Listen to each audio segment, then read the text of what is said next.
At 18, I took a babysitting job to earn extra cash. The next morning, cops dragged me out of bed. The girl said I assaulted her. I spent months in prison before one broken camera and a neighbor's footage flipped the whole story. Hey, Reddit. I never thought I'd vent here, but after everything that happened, I need to get this off my chest.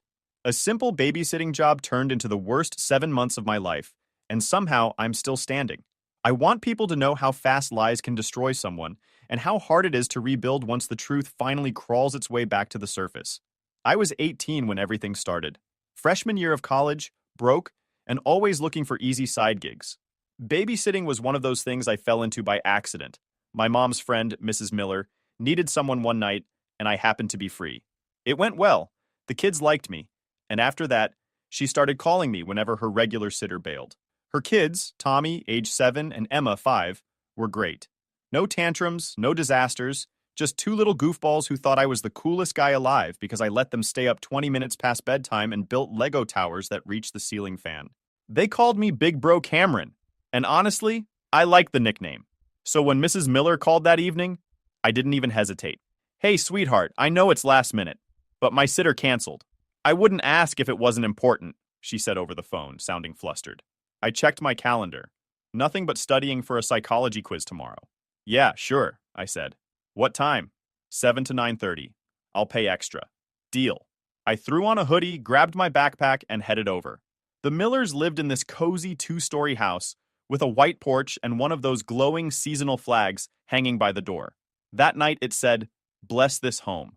When I got there, the kids were already in pajamas, watching a cartoon marathon. Mrs. Miller was half dressed up, hair curled, heels in one hand, rushing around the living room. "You're a lifesaver, Cameron," she said, fishing through her purse for her keys. "Dinner's done. Kids brush their teeth. Just keep them alive till I get back." I laughed. "I can handle that." "Oh, and Susan might come home later," she added, already heading toward the door. "She's with friends, but said she might swing by." My stomach tightened a little at that name. Susan, Mrs. Miller's older daughter, 19, a year older than me, but we'd crossed paths plenty of times. She was complicated. Susan had this habit of flirting with everyone, but with me it was different. Obvious, persistent, the kind that makes you laugh awkwardly and change the subject. She used to find excuses to text me when I babysat. "How's my little brother?" Or "need company while the kids sleep." I always ignored it or kept things polite. Then one night, about 2 months back, she showed up while I was babysitting. Said she just needed to talk. The kids were asleep, so I figured it was harmless. But then she said she liked me, really liked me. And when I gently told her I wasn't interested, she completely broke down. Tears, shouting, the whole meltdown. "You don't even care," she screamed, pacing the living room. "You just think you're too good for me because you're in college." It was awkward and uncomfortable as hell. I told her she was overreacting and she stormed off. A week later, she acted like it never happened. Smiling, casual, even complimenting my haircut like nothing had gone down. I remember thinking it was weird, but I pushed it aside. I figured she'd gotten over it. Anyway, around 9, the kids were half asleep on the couch. I carried Tommy to bed first, then Emma, who mumbled something like, "Night, big bro," before passing out. I was cleaning up snack crumbs when I heard the front door unlock. Susan walked in. She didn't say a word. Just stood there in the doorway, staring at me for a second. Same blue eyes, but this time, no smile. Just this weird, tight expression, like she'd been crying or maybe angry. "Hey," I said, trying to sound normal. "Your mom said you might be coming home." She didn't answer, just walked past me and headed straight upstairs. Her footsteps were slow and heavy, and she didn't look back once. Okay, I thought, maybe bad night. Not my business. I finished cleaning, then sat down on the couch to watch a rerun of The Office. At 9:30, headlights flashed through the front window. Mrs. Miller was home. She came in looking radiant, full makeup, a little tipsy on energy if not alcohol, smiling wide. "You're the best, Cameron," she said, dropping her purse on the counter. "Kids were good?" "Perfect," I said. "Out like lights." She counted out cash from her wallet, handed it to me with a warm smile. "I owe you big time. Don't worry about it." I grabbed my backpack, said goodnight, and headed out. The air was cool, the street quiet. My car was parked under the streetlight, and I remember thinking how calm the night felt. Just one of those regular, peaceful evenings. I got home, showered, and cracked open my psychology textbook. Nothing seemed strange or out of place. Just another night of babysitting, another easy paycheck. If you'd asked me then, I would have told you it was nothing special. No warning signs, no strange moments, just a quiet house, two sleeping kids, and a college kid doing his job. But the next day? The next day flipped my entire life upside down. It started with pounding, not the gentle kind that makes you think someone's dropping off a package. This was heavy, angry knocking that rattled the front door. I rolled over, half asleep, thinking maybe it was a delivery guy or one of my dad's coworkers. Then I heard my mom yell my name from downstairs.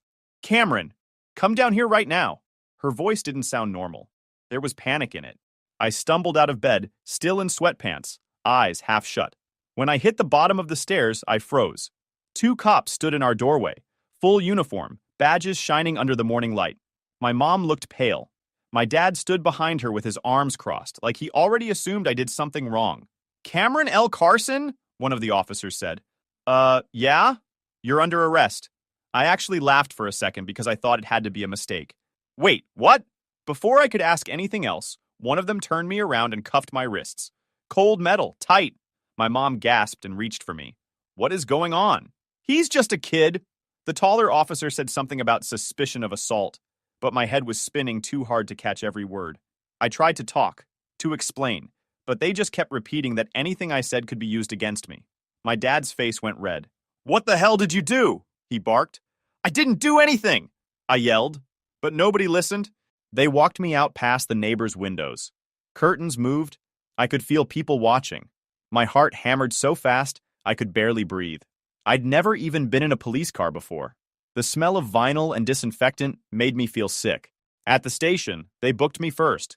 Fingerprints, mugshot, the whole routine, then stuck me in a small room with a metal table, two chairs, and a one-way mirror. I kept trying to figure out what the hell was happening. Maybe a mix-up? Maybe someone used my name? A detective walked in after what felt like an hour. Mid-40s, messy tie, tired eyes. He carried a folder thick enough to make my stomach drop. He smiled, but not the friendly kind. "Relax, Cameron," he said, sitting across from me. "We just want to hear your side." I nodded, still shaking. "Okay, about what?" He flipped the folder open and looked straight at me.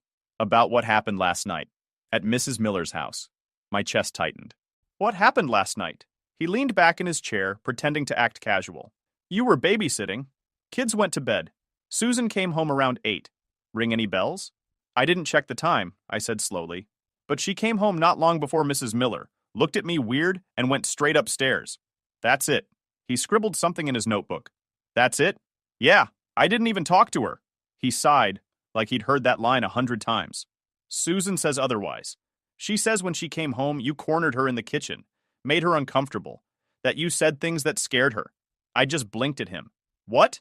"She also says you did something and threatened her when she resisted." I laughed, actually laughed, because it sounded insane. "That didn't happen!" She went straight upstairs. I didn't even move from the living room. The detective nodded slowly, pretending to understand. Then he slid a paper cup of water toward me. "Listen, I get it. Sometimes people make mistakes. If you admit to something small, say you got too close, maybe misread a signal, we can help you. Judges like honesty." That's when it clicked. He wasn't trying to understand. He was trying to trap me. "I didn't do anything," I said, louder this time. His voice hardened. "Susan's story hasn't changed once. Are you sure you want to stick with that?" I stared at the table. I could feel sweat running down my neck. "I'm telling the truth." He leaned forward, whispering like we were sharing a secret. "The thing about the truth, Cameron, is it doesn't always line up with evidence. You sure you want to keep digging this hole?" "What evidence?" I snapped. "She's lying." He didn't answer. He just stood, collected his notes, and left me sitting there. When they finally let me out on bail that evening, my mom was waiting in the lobby. Her face was blotchy from crying. My dad stood next to her, arms crossed, jaw tight. The ride home was dead silent until my dad spoke. "What the hell is wrong with you?" "I didn't do anything," I said again. My voice cracked, and it made me sound guilty even to myself. "Then why would she say that?" he shouted. "Why would she lie?" "I don't know." My mom turned around from the passenger seat, tears in her eyes. "Cameron, just tell us the truth," she whispered. "I am telling the truth." We pulled into the driveway. He slammed the car door hard enough to make the windows shake. My mom stayed behind, grabbing my hand before I could go inside. Her eyes were full of something I hadn't seen in years. Pure fear. "I know you didn't do this," she said quietly. "We'll fix it." I promise. Those words were the only thing keeping me from collapsing right there. But promises don't mean much when you live in a small town. By the time we got home, I could already see people on the sidewalk whispering, pretending not to stare. News spreads fast around here. That night, I sat on my bed staring at my phone, waiting for someone to text me. A friend, a classmate, anyone. No one did. It's crazy how fast your life can burn down without a single flame. I learned that day it doesn't matter if you're innocent. All people need is a rumor. By the end of the week, everyone knew. The story spread faster than anything I'd ever seen. In a town this small, gossip travels like wildfire. You can't walk 2 blocks without someone knowing your business. And mine had become the only thing people wanted to talk about. At first, I tried convincing myself it would die down, that people would wait for the truth. But that was a joke.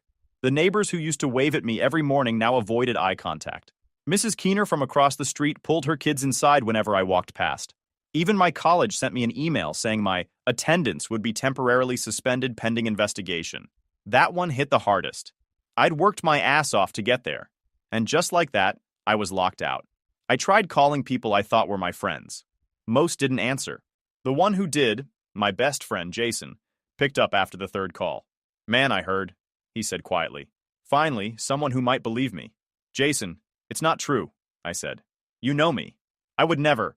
"I know," he cut in fast, then lowered his voice. "But listen, this whole thing's getting ugly. People are talking, my parents are freaking out. I just think maybe it's better if you don't call me for a while." I froze. "So that's it?" He sighed. "It's not that I don't believe you, dude. I gotta think about my reputation. You know how people are." That sentence right there felt like getting punched. "I get it," I said quietly, even though I didn't. "Take care, man."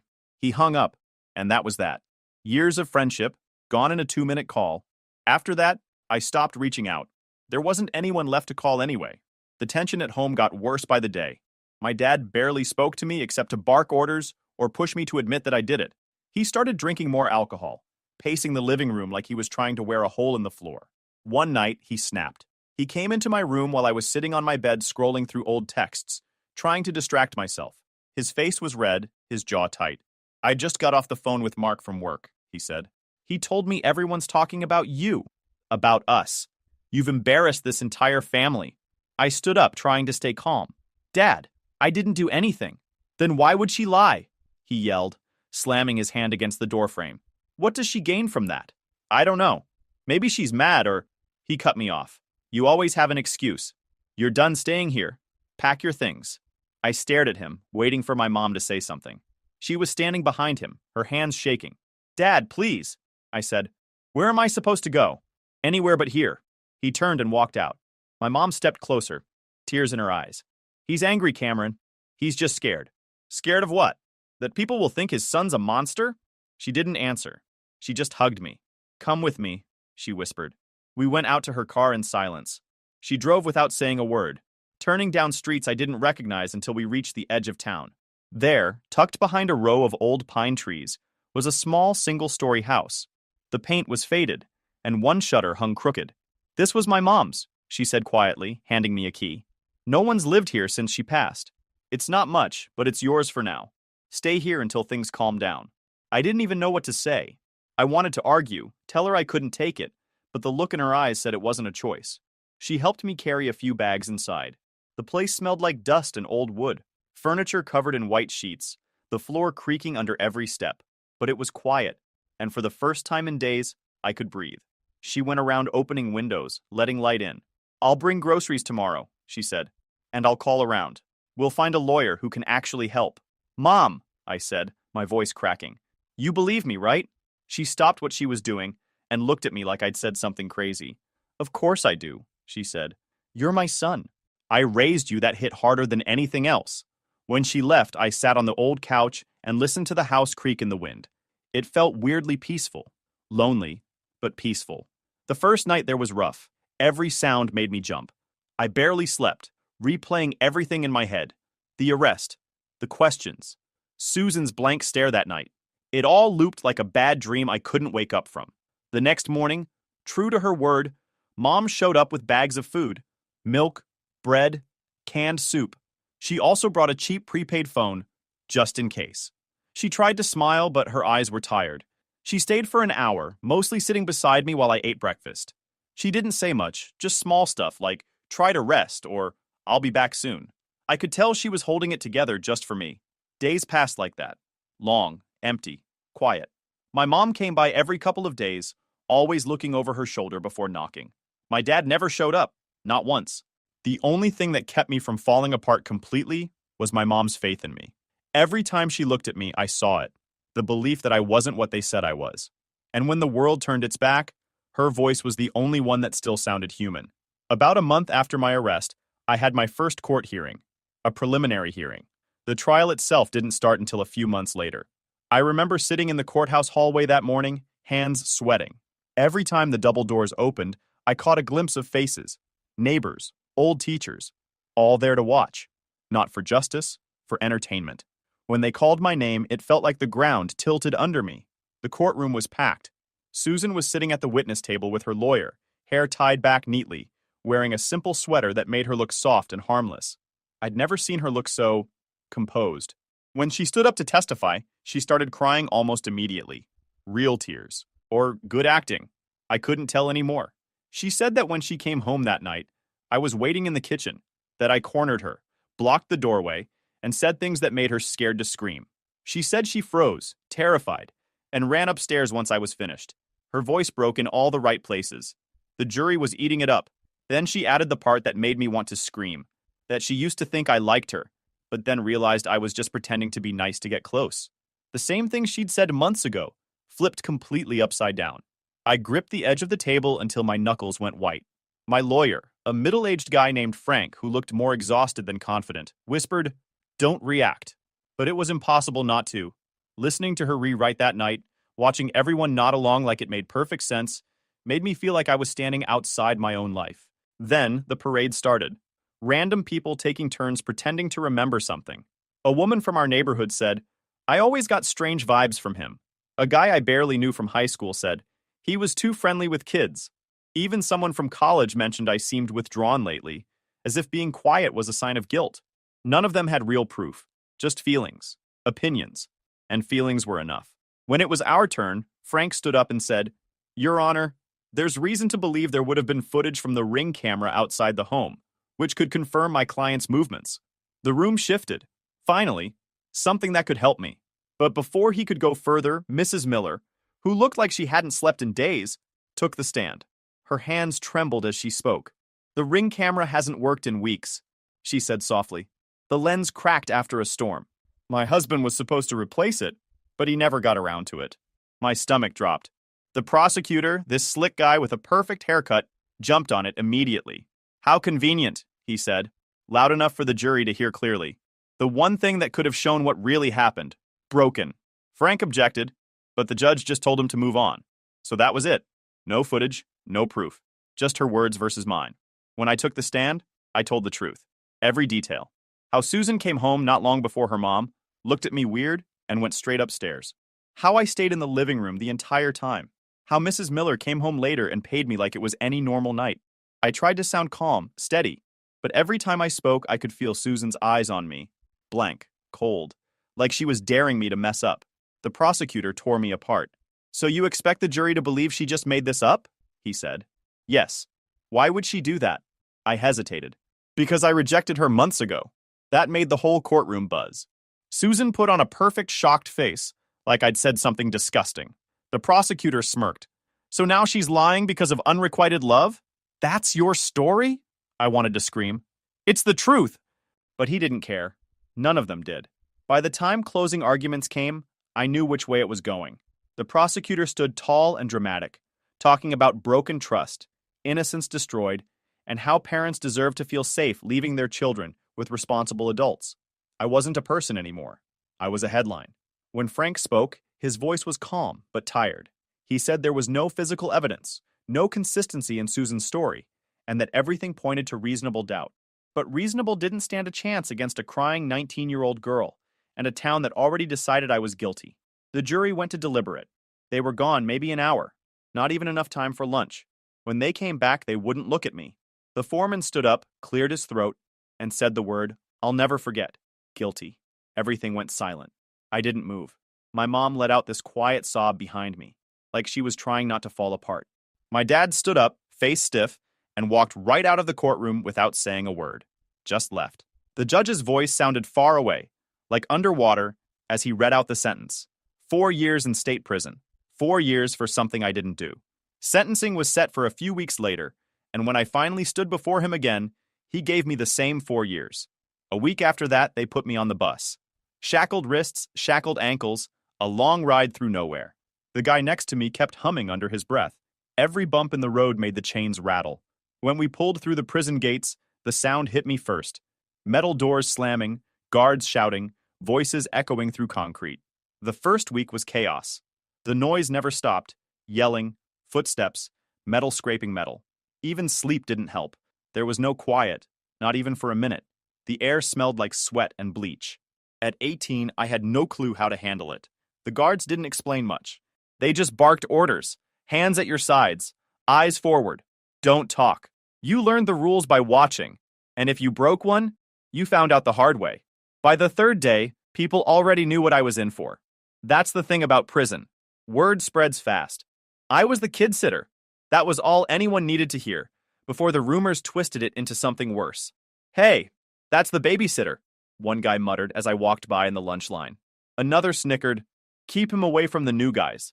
I tried to ignore it, but you can't hide in a place where everyone's trapped together. The first fight came out of nowhere. I was in the chow hall, tray in hand, when someone shoulder-checked me hard enough to spill my food. I turned around, ready to apologize, but the guy just smirked. Watch where you're going, babysitter. Before I could say anything, he shoved me again. Then came the punch. Straight to the face. My vision flashed white. I went down, and the tray clattered across the floor. The guards didn't move. They watched. One of them even smiled. I got up bleeding, dizzy, and humiliated. That night, I slept with one eye open. A few days later, it happened again. This time in the yard. 2 guys circled me, calling me names.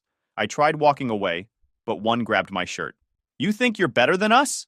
He said before slamming me against the fence. The next thing I knew, I was unconscious. I woke up in the infirmary with a split lip and a swollen eye. The nurse didn't ask questions. She handed me some painkillers and told me to get out. After that, I realized I was on my own. Then came Rudy. He was older, late 40s maybe, with gray in his beard and a calm way of moving that didn't fit the chaos around us. The first time I met him, I was trying to scrub blood out of my shirt from the last fight. You keep doing that, you'll just make the stain bigger, he said without looking up. I didn't answer. I was still trying to figure out if he was messing with me. He finally looked at me and said, Relax, kid. I'm not here to jump you. That's how it started. Slow. Simple. He didn't ask about my case, and I didn't ask about his. We just worked side by side. After a while, he started giving me small bits of advice. Keep your head down, he said one day. Don't talk too much. Don't talk too little. And whatever happens, don't react to rumors. I asked him how long he'd been inside. He shrugged. Too long. Eventually, I found out he'd been fighting his own conviction for years. Said the system chewed him up and forgot him. Public defenders don't defend. They just move paper, he told me once. You want to survive here? You gotta remember who you are, not what they say you are. Rudy became the only person I trusted in that place. One afternoon, he saw me staring off during work. You're thinking about how it used to be, right? He said. Everyone does that at first. I nodded. He sighed. Stop. That's the past. It's gone. You can't survive in here living out there. That hit me hard because he was right. A few weeks later, rumors spread that Rudy was getting transferred. Different facility, different state. He didn't seem surprised. They move you when you start getting too comfortable, he said. The day he left, he handed me a small folded piece of paper, nothing written on it, and said a single line out loud. Don't let the truth die just because they buried you. That was it. He gave me a nod, got in line with the others, and was gone. For weeks after that, I kept hearing his voice in my head every time I wanted to give up. I started following his advice. Every night, I wrote in a notebook my mom sent me, listing every detail I could remember from that night at the Miller's house. Times, words, sounds, all of it. I didn't know if it would ever matter, but it made me feel like I was still fighting. Life didn't get easier, but I got harder. The bruises faded, the stares didn't. But I learned something in that place. They could lock up my body, beat me down, call me names, but the truth was still mine. And thanks to Rudy, I wasn't going to let them bury it. 7 months. That's how long I stayed locked up before everything changed. 7 months of concrete walls, steel doors, and nights where I'd stare at the ceiling wondering if the truth would ever matter again. Then, one afternoon, a guard came to my cell. "Carson, visitor," he said. I figured it was my mom again. She'd been visiting every 2 weeks like clockwork. But when I walked into the small visitation room, there she was sitting beside a man I'd never seen before. He looked sharp, suit, files stacked neatly in front of him, and a calm but determined look. "Cameron," my mom said, standing to hug me. "This is Eric Wallace. He's your new lawyer." Eric stood, shaking my hand. "I've been reviewing your case," he said. "And to be blunt, it's a mess. You were failed. By your last lawyer, by the cops, by the system. I don't plan on letting that continue." I sat down, still stunned. Why now? Why would anyone care? He glanced at my mom. "Because she didn't stop fighting. She called me 3 times a week until I said yes." My mom smiled weakly, eyes glossy. Eric opened a folder. "I'm redoing the investigation from the ground up. Everything. And I think we've got something." He told me about a neighbor, a man named Mr. Long, who lived behind the Miller's house. He'd been abroad for months when the trial happened. Mr. Long used a subscription cloud cam that automatically stored months of footage, so nothing had been deleted while he was gone. Apparently, before leaving, he'd installed a new security camera facing his driveway. What no one realized was that the edge of the footage caught the Millers' front porch and part of their walkway. My heart was racing. Everything? Everything that matters. A few days later, Eric came back with a laptop. In a small meeting room, he played the footage. The timestamp read 9:24 p.m., not 8 p.m. like Susan had testified. The video showed Susan walking up the driveway alone, texting on her phone, calm as could be. No one followed her. No hesitation, no distress. Then, around 9:32 p.m., Mrs. Miller's car pulled up. A few minutes later, I came out, backpack slung over my shoulder, walking normally to my car. No yelling, no running, nothing strange. Eric hit pause. Her entire story, that you cornered her at 8 p.m. and she ran upstairs terrified, is impossible. She wasn't even home yet. My mom covered her mouth with both hands. "I knew it," she whispered. But Eric wasn't done. We also got the internet connection records. The Millers' smart home setup automatically synced its router data to their Google account, and it shows her phone connecting at 9:25 and yours disconnecting at 9:35. That matches this footage perfectly. As I sat there staring at the frozen image on the screen, the proof I'd begged for months ago, Eric looked at me seriously. "We're filing a motion to overturn. But this time, I'm not letting them twist anything." 2 weeks later, I was back in court. No prison uniform this time. Just a plain shirt and my mom's hope holding me upright. Susan sat across the room with her lawyer, looking pale. Mrs. Miller was there too, avoiding eye contact. Eric presented everything. The footage, the logs, the inconsistencies in Susan's testimony. Then he did something that caught everyone off guard. He called Mrs. Miller to the stand. She hesitated, glancing between Susan and the judge. "Mrs. Miller," Eric began gently. "The night of the incident, did your daughter appear distressed when you returned home?" She shifted in her seat. "No. She was in her room, quiet. I assumed she was asleep." "So she didn't tell you anything about an assault that night?" "No," she said, voice trembling. "Not until the next morning." Eric nodded slowly. "And when she did tell you, did anything about her behavior strike you as odd?" She hesitated again. She seemed angry, more than scared. Eric paused, then turned toward the judge. "So to be clear, the alleged victim showed no signs of distress, made no immediate report, and gave a timeline that directly contradicts physical evidence." The prosecutor tried to object, but the judge let him continue. Eric pulled up the footage again. Here is Susan arriving home, calm, alone, at 9:24 p.m. Here is Mrs. Miller arriving at 9:32 p.m., and a few minutes later, my client leaves. There's no confrontation, no panic, no evidence of fear. When Susan took the stand again, she tried to keep her composure. But when Eric asked why her timeline didn't match the footage, she froze. "I must have mixed up the time," she stammered. "Mixed up an entire hour?" Eric said calmly. "Or did you lie?" Tears welled in her eyes. "I didn't mean for this to happen," she whispered. Eric stepped forward. "Then why did you say it at all?" Her voice cracked. "Because he embarrassed me. He turned me down, made me feel stupid. I just wanted him to pay attention. I didn't think it would go this far." The courtroom went dead silent. My mom started crying quietly. The judge looked furious. "Are you admitting that your testimony was false?" Susan nodded, sobbing. "Yes." The judge's voice turned sharp. Then this court vacates the conviction against Cameron L. Carson. You are remanded into custody while the district attorney files perjury charges. I didn't even move. For 7 months, I dreamed of hearing those words, and when they finally came, my mind went blank. They unshackled me right there. My mom rushed forward, hugging me so tight I couldn't breathe. "You're free," she kept saying. "You're free." My dad was there too, standing near the back, stone-faced. He didn't say a word, just turned and walked out before anyone could stop him. Outside, the sky looked brighter than I remembered. The air felt lighter, real. Freedom didn't feel like justice. It felt like finally coming up for air after being held underwater too long. And for the first time in months, the truth wasn't buried anymore. But just because I was free didn't mean it was over. Over the next year, Eric and I fought the civil case. A few months in, he called me with an update. "They're trying to settle," he said. "Settle?" I asked. "Susan's lawyer is offering a payout. They want you to sign a non-disclosure agreement and move on quietly." I didn't even let him finish. "No. Cameron." I said no, I cut in. "They dragged my name through the dirt. I'm not hiding the truth just so she can save face." He smiled a little. "I was hoping you'd say that." Nearly a year later, the case finally went to court. This time, I wasn't the one sitting there scared. She was. Susan came in wearing a black suit and fake tears, acting like she was still the one who got hurt. She even told the judge that the internet made her life miserable since the truth came out. Eric stayed calm, methodical. He didn't argue or yell.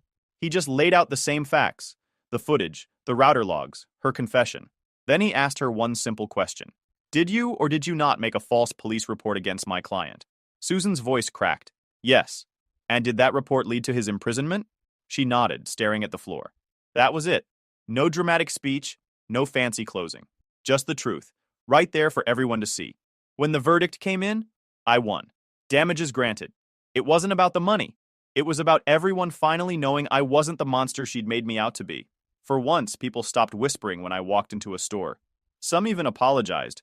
Teachers, neighbors, people who had looked at me like I was dirt a few months earlier. I didn't say much back. You can't apologize away 7 months of hell. My dad didn't show up at court. Word got around that people in town started mocking him, saying he disowned his own son for nothing. He couldn't handle it. Within a month, my mom filed for divorce. She told him straight up she'd never forgive him for choosing gossip over blood. She started staying over at my grandmother's old house, the one she'd given me when he kicked me out. Some nights we'd just sit outside, quiet, eating dinner off paper plates. She'd tell me she was proud, and I'd tell her I couldn't have done it without her. I stayed in that house, fixed it up little by little, patched walls, fixed the leaky roof, cleaned out the old garage. Working with my hands felt good, simple, real. I started buying up broken down cars, fixing them, selling a few. Some days I'd work from sunrise to midnight, covered in grease and sweat, and it felt better than anything I'd done before. Sometimes I'd catch myself thinking about Rudy, the old inmate who taught me how to survive. His words echoed in my head every time I felt lost. Don't let the truth die just because they buried you. He was right. Those 7 months were gone forever, stolen by a lie. But now that lie was dead, buried for real this time, and the truth finally outlived it. If you enjoyed this video, please hit that subscribe button. It really helps the channel and help us bring you more and better stories. Thanks. Skip Mom's birthday. Dad texted coldly. No one wants you here anyway. You're a total failure. I just smirked and wrote back. So cash matters more than your kid? I just canceled everything. Even the restaurant deposit you can't get back. They're all laughing in their group chat, but they have absolutely no clue what's about to hit them. I never thought I'd be posting something like this on Reddit, but honestly, I need to get this off my chest. And this seems like the right place. Fair warning. This is going to be long, so buckle up. Names changed for obvious reasons. So I, 38 male, married to Marissa, 37 female, been together since sophomore year of college when we met in a psych class. And we've got 2 awesome kids, Jake, 9 male, and Ellie, 5 female. We live in a modest 3-bedroom ranch just outside Indianapolis that needs work, but has good bones. I run my own construction and renovation business, specializing in high-end bathroom and kitchen remodels. Nothing glamorous, but I pull in about $85,000 a year, which isn't bad for a guy who started with just a beat-up F-150 and a secondhand tool collection. A bit about my background. I grew up in what looks like the perfect suburban family from the outside, but was toxic as hell underneath. My dad's a real estate developer who made his fortune flipping commercial properties in the 90s and never lets anyone forget it. My older sister Lisa's a corporate attorney married to a plastic surgeon who specializes in mommy makeovers for wealthy clients. My younger sister Jenna's in pharmaceutical sales, driving a company BMW and living in a downtown condo my parents helped her buy. Growing up, our house was like a museum. Expensive furniture you couldn't actually sit on, a formal dining room used twice a year, and my mom constantly redecorating to keep up with whatever her country club friends were doing. I was always the black sheep because I chose to work with my hands instead of chasing some fancy degree or corporate ladder. Don't get me wrong, I went to college, got a business degree, but discovered I loved building things during a summer construction job. My parents never forgave me for choosing a blue-collar path. At family gatherings, they'd introduce my sisters with their full job titles and accomplishments, then just gesture vaguely at me and say, "That's Bruce. He's in construction." Like it was a temporary phase I was going through at 38. It all came crashing down on a Tuesday morning back in February. Normal day. Had just dropped the kids at school. Jake forgot his science project, so we had to go back for it, making us late. And I stopped at this local coffee shop I like before heading to a kitchen remodel job for a doctor's family. I was standing in line, scrolling through my phone checking supply orders, when it buzzed with a notification. Family group chat titled Mom's Birthday was flashing on my screen. For context, my mom's birthday is a huge deal in our family. She expects a full weekend celebration, expensive gifts, the works. Last year, my sister Lisa took her to a spa retreat in Arizona that cost more than my first car. I usually try to do something thoughtful since I can't compete financially. Last year, I restored this antique jewelry box she'd mentioned wanting fixed. She thanked me, then it disappeared into a closet somewhere. Anyway, I opened the chat expecting the usual chaos about cake flavors or outfit coordination. Yes, they do that. But instead, I see this message from my dad. "Don't come to mom's birthday party. The whole family doesn't want you there. You're a loser." I just stared at it.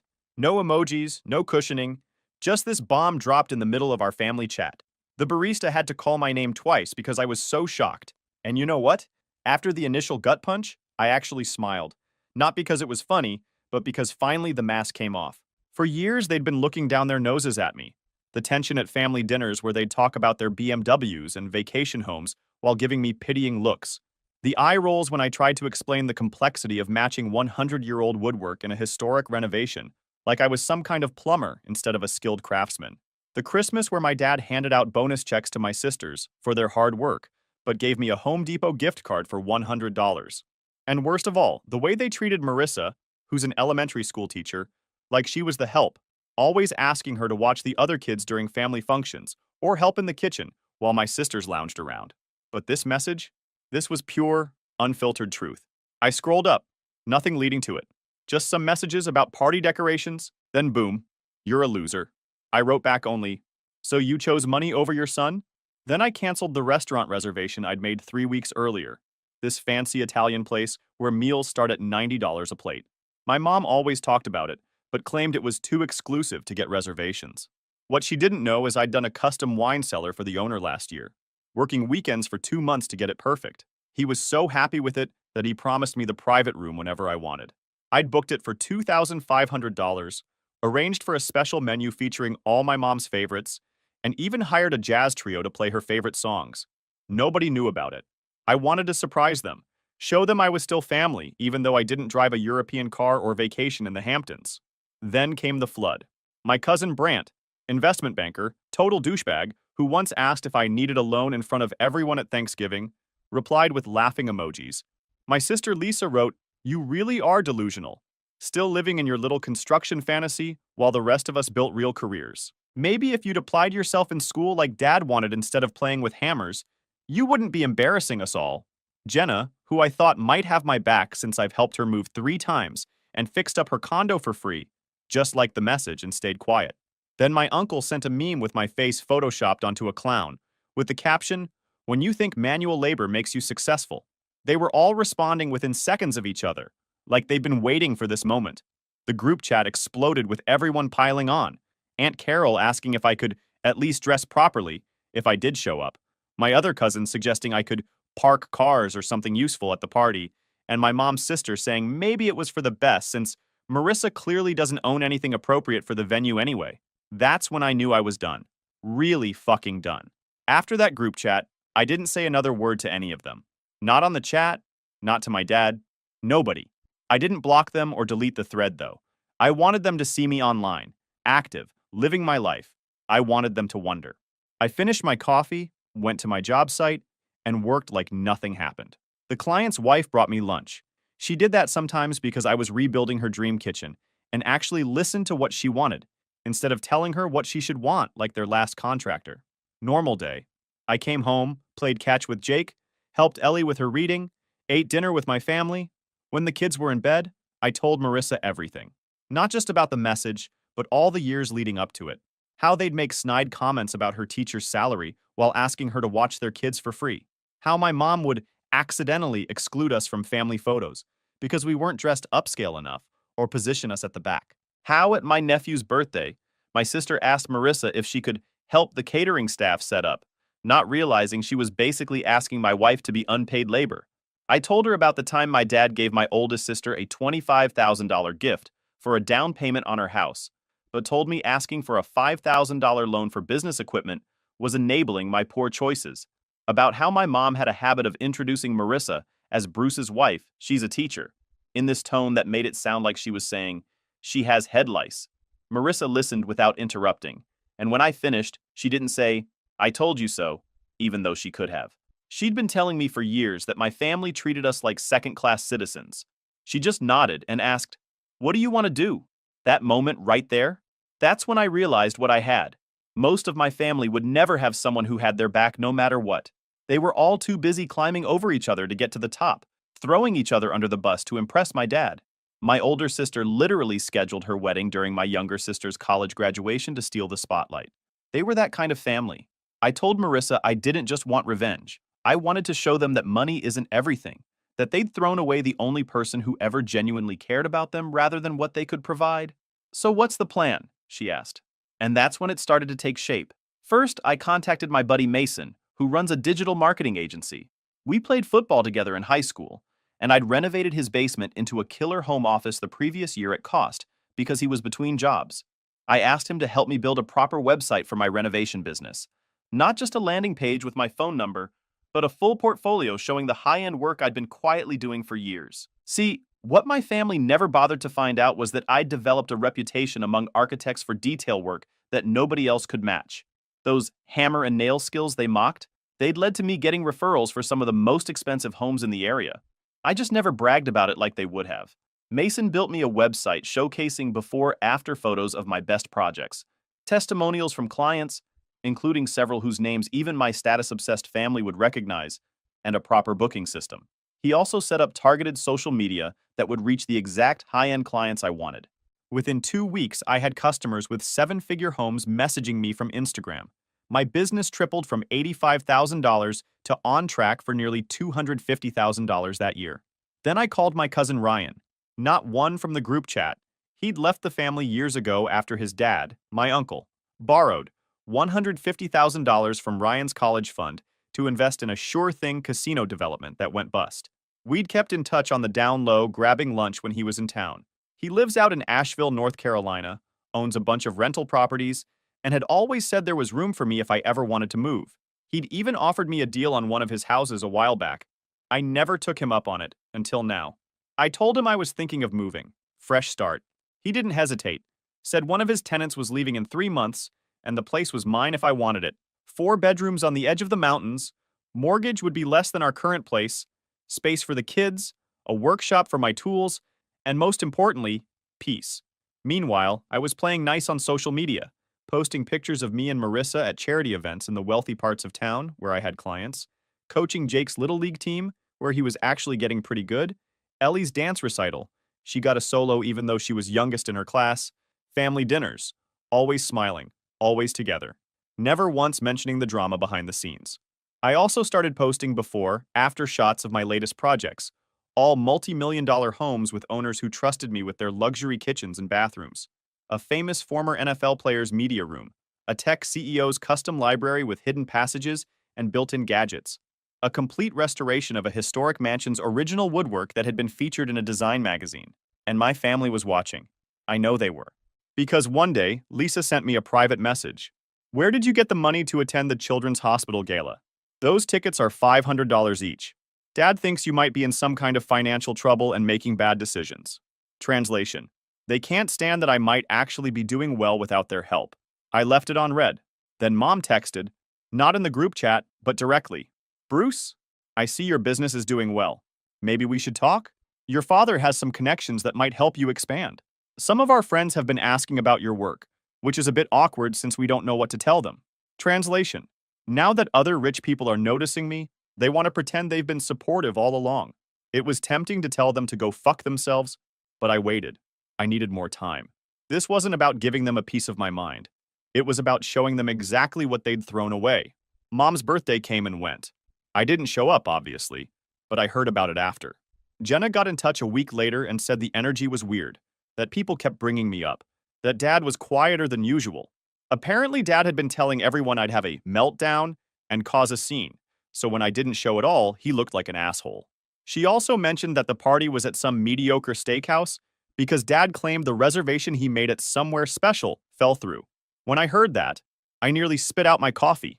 The $2,500 deposit I lost on that Italian place was worth every penny, just to imagine their faces when they ended up at Outback or whatever. Mom kept checking her phone all night, Jenna said. She barely touched her food. Good. Let that sink in. 2 weeks after Mom's birthday, the silence finally broke.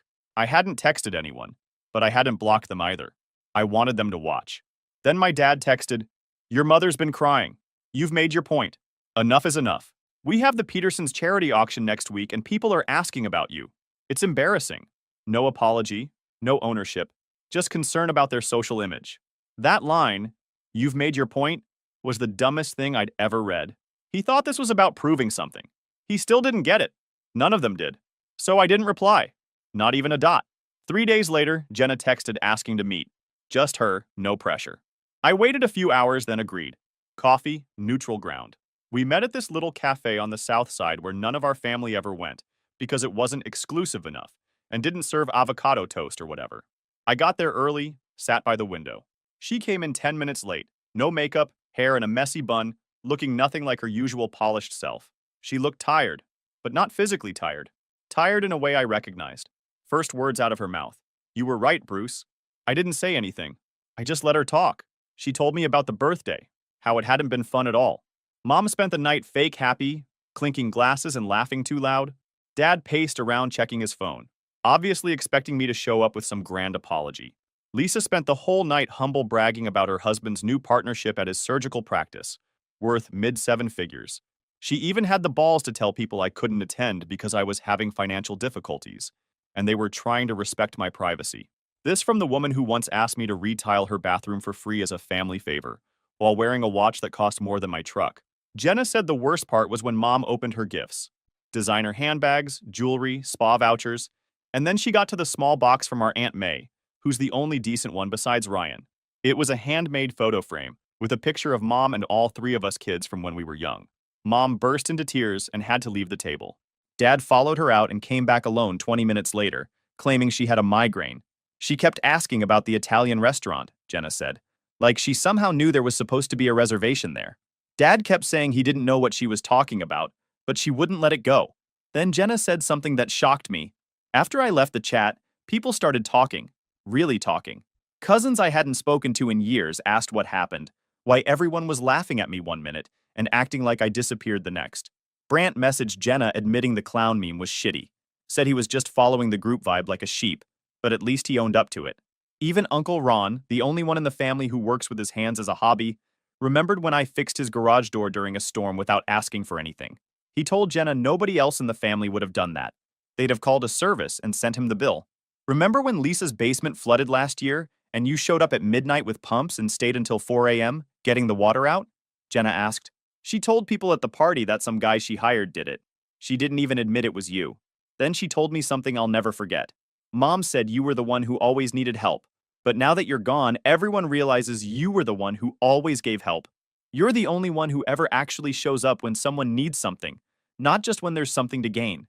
That hit me hard. Not because I needed recognition, but because I hadn't realized how much I was giving to people who never gave back. Jenna went quiet after that.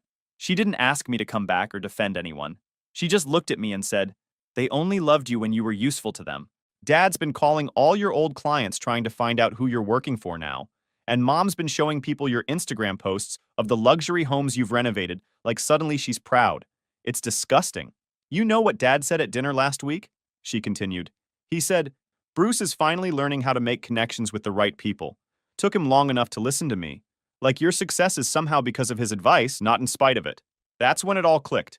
I wasn't the problem. I'd never been the problem. I was just the easiest person to blame when the system started breaking down. They built their version of family on status, money, and appearance. The second I stepped out of that mold but started succeeding on my own terms, they couldn't handle it. I left that cafe feeling strange. Not angry, not vindicated, just clear. Like a fog had finally lifted. After talking to Jenna, I didn't go home angry.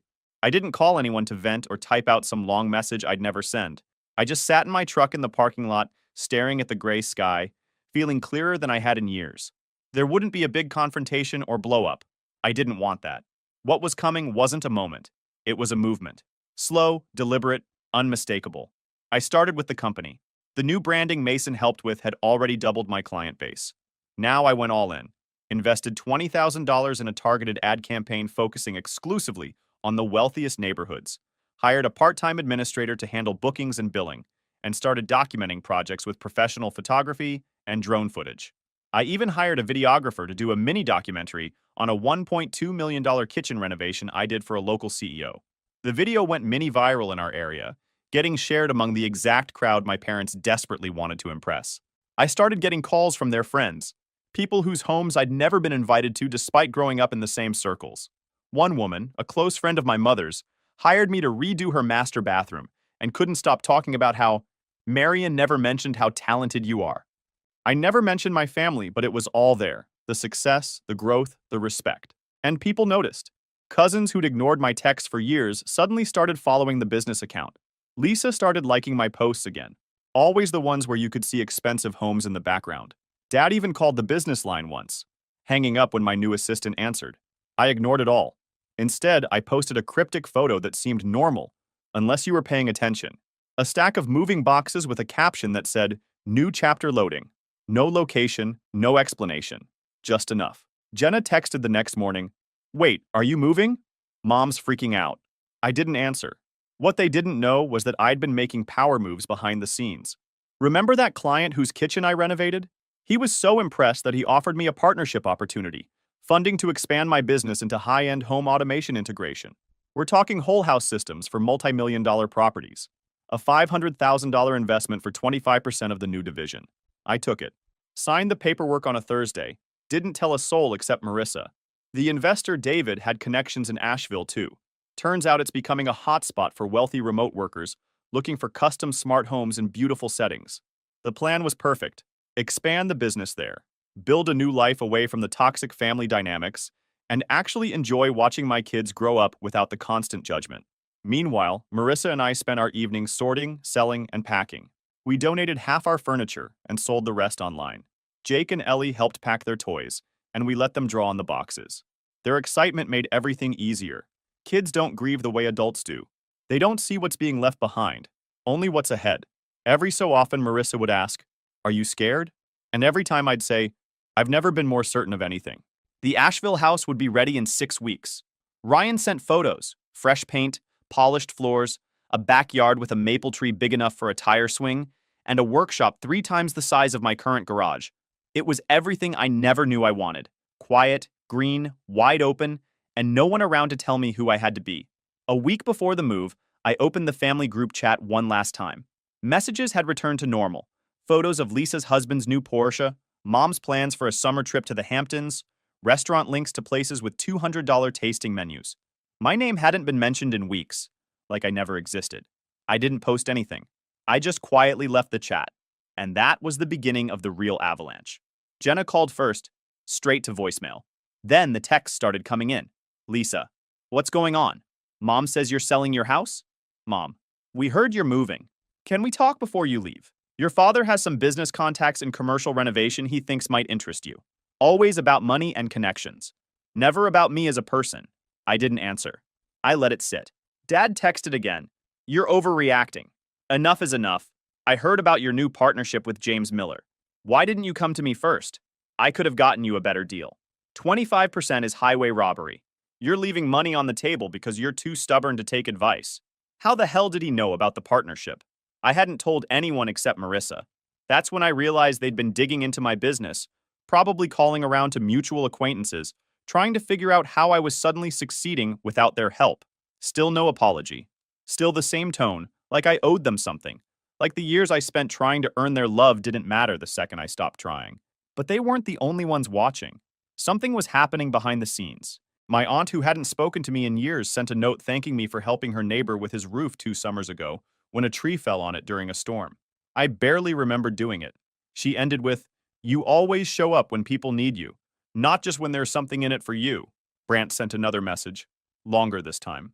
He admitted the meme was cruel, said he got caught up in the group energy, and didn't realize how messed up it was until later. Said his marriage was falling apart because his wife was leaving him for someone who actually gives a shit about her as a person, not just as a status symbol. Said he respected what I was doing with my life, wished he had the guts to cut ties too. Then came the weirdest message, from my sister Lisa's husband.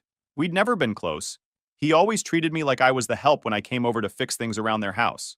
But he sent a long text about how he'd never seen anyone stand up to my dad before, how he was suffocating under the family expectations, and how he sometimes wished he'd chosen a different path. It was bizarre coming from a guy who seemed to embody everything my family valued. I read these messages twice, then archived them all.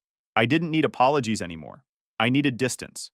The night before the move, my phone exploded with calls from my parents. I let them all go to voicemail. Dad's message was predictably self-centered. "This is ridiculous, Bruce. You can't just move across the country without discussing it with the family. What about your mother's feelings? What about your responsibilities here? Who's going to take care of the house when something breaks? This is just selfish." My mother's message was worse. Tearful, manipulative. "Bruce, please call me back. I don't understand what's happening. We've always supported you, even when you chose that career. We just want what's best for you. Please don't do this to me. I'm your mother." The audacity was astounding. They still saw themselves as the victims. The move was set for a Friday. We rented a truck, loaded it ourselves with help from a few close friends, and didn't say a word to the family. No goodbyes, no forwarding addresses, just gone. But I did leave one last breadcrumb. 3 days before the move, I incorporated my business in North Carolina, filed all the paperwork publicly with my new address clearly listed. Then I updated the business website with our new location, now serving Asheville and surrounding areas, along with a picture of me standing in front of the Blue Ridge Mountains. I knew they'd see it. They were too nosy not to look. Then, just before pulling out of the driveway, I posted a final photo on my personal account, our empty living room, sunlight on the floor. Caption: "Sometimes leaving toxic people behind is the only way to grow. Family isn't about blood or money. It's about who actually gives a damn when it counts." Then I turned off my phone. They didn't realize I wasn't running. I was finally walking in the right direction. We hit the road around 8 a.m. overcast. Cool, perfect weather for leaving everything behind. Marissa drove the SUV with the kids while I followed in the rental truck. Windows down, one arm hanging out. No music. I didn't need a soundtrack. Just the hum of tires on asphalt and the silence between towns. The drive to Asheville took almost 8 hours, but felt like minutes.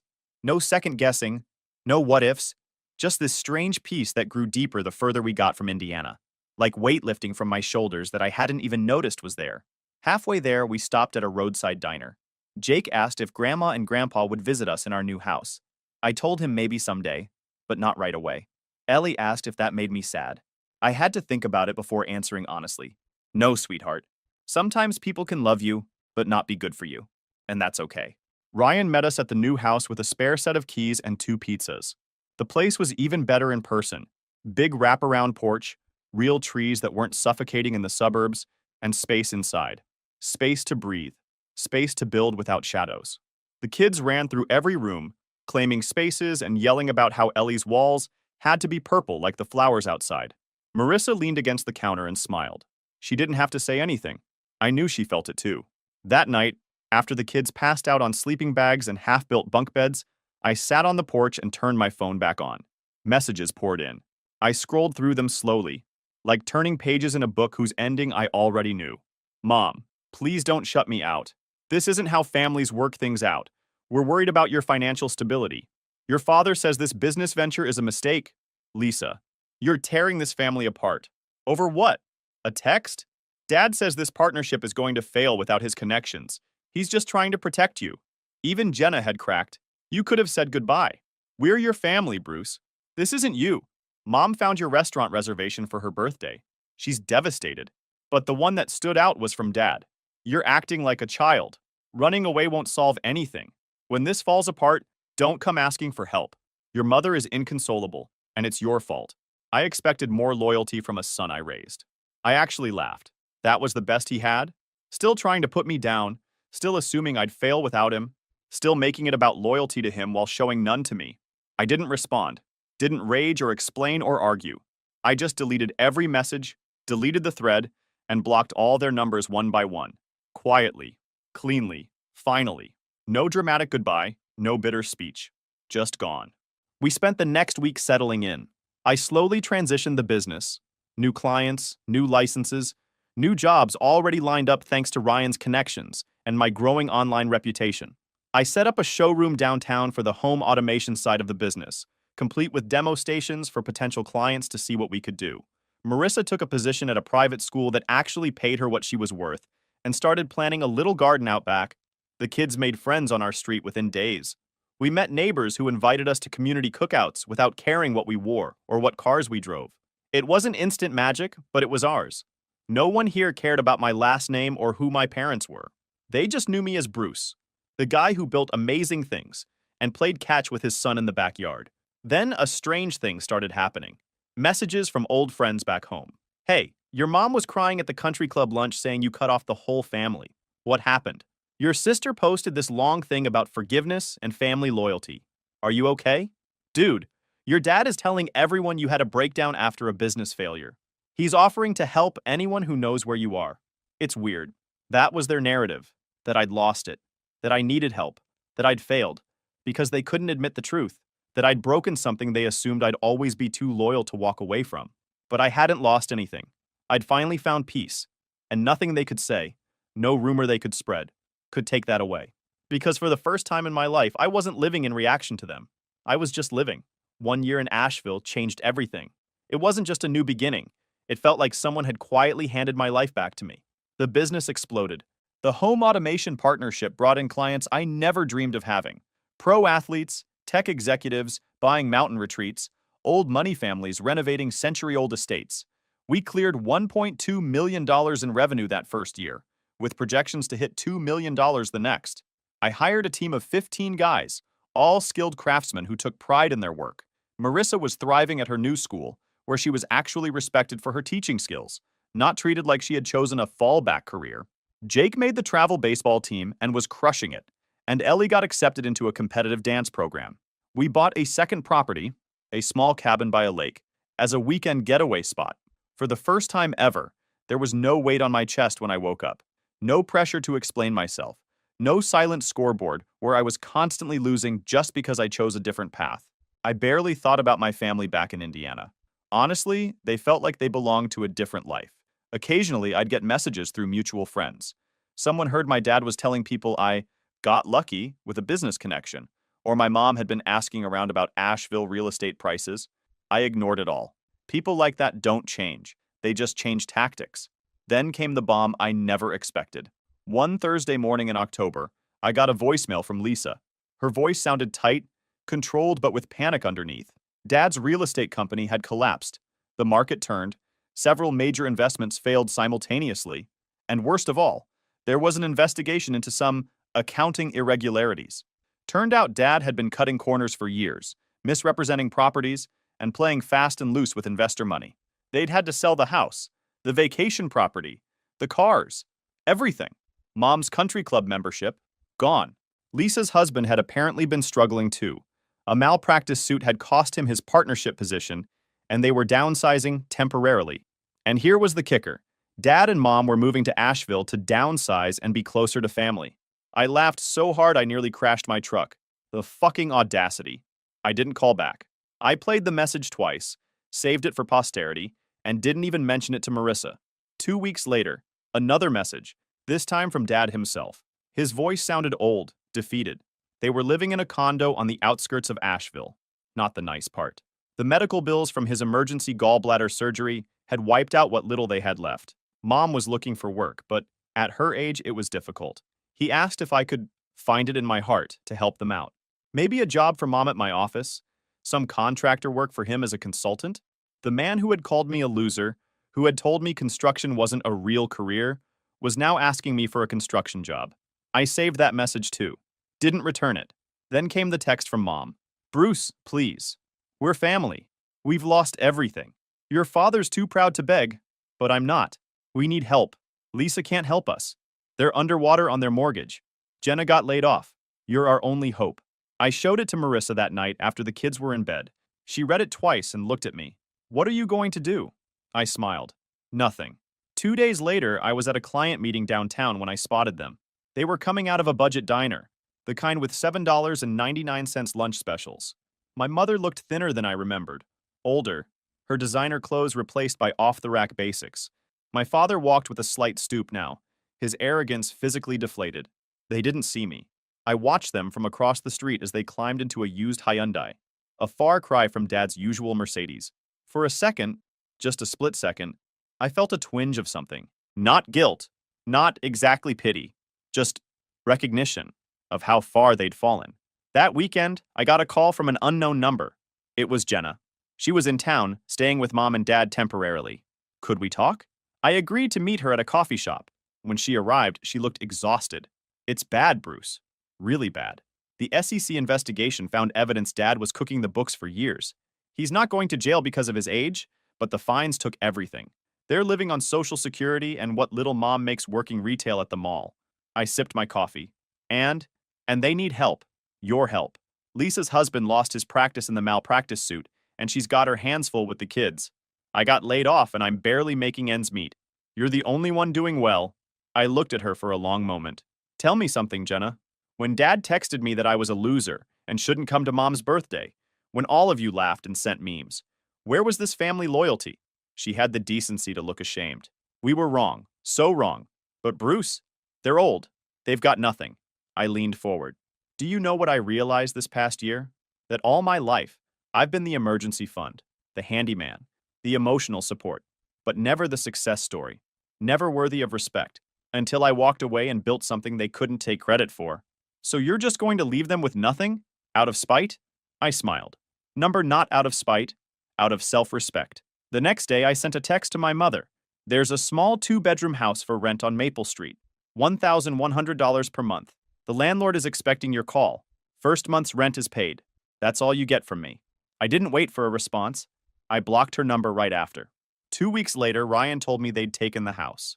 It was small, basic, but clean and in a safe neighborhood. Not the luxury they were used to, not even close to what Marissa and I had now, but better than they deserved.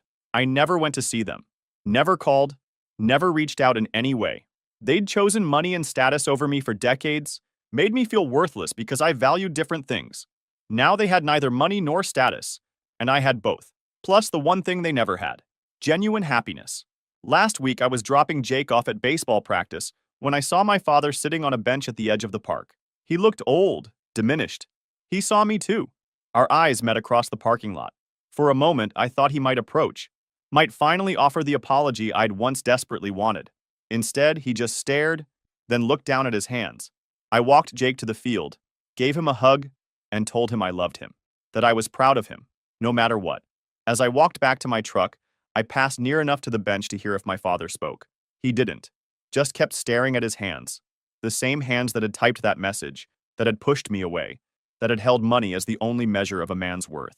I didn't feel angry anymore. I didn't feel vindicated or victorious. I just felt free.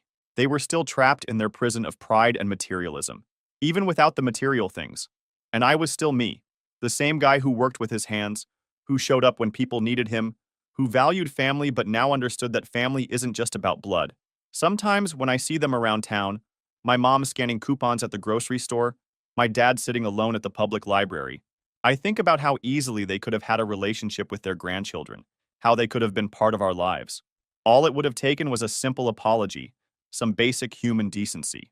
But they couldn't give that. Even now, broke and humbled, they still can't admit they were wrong. Dad still crosses the street when he sees me coming. Mom still watches my kids from a distance at the playground, never approaching. And that's the revenge I never knew I wanted. Not their suffering, not their begging, but their irrelevance. They chose money over their son, status over family. Now they have neither, and I have everything. Because the best revenge isn't making them pay. It's making them watch you thrive without them. The 10-year marriage. Let me first tell you that me and my wife have rarely ever fought in our 10 years together, but she is famous for overreacting on everything. Well, 1 month ago she told me she wasn't happy anymore. No fighting or anything leading up to this. Told me I move out of her and the kids, so I left. Well, 3 weeks into the separation last week, she hits me with the line, and before someone tells you I am seeing someone. But it just started. Now, I don't believe this line for 1 second. Obviously, this guy had a hand in her making this decision. I guess she thinks the grass is greener, but it won't be with a 22-year-old guy who has a history of being with a lot of women, and he also lives with his aunt and can't keep her job.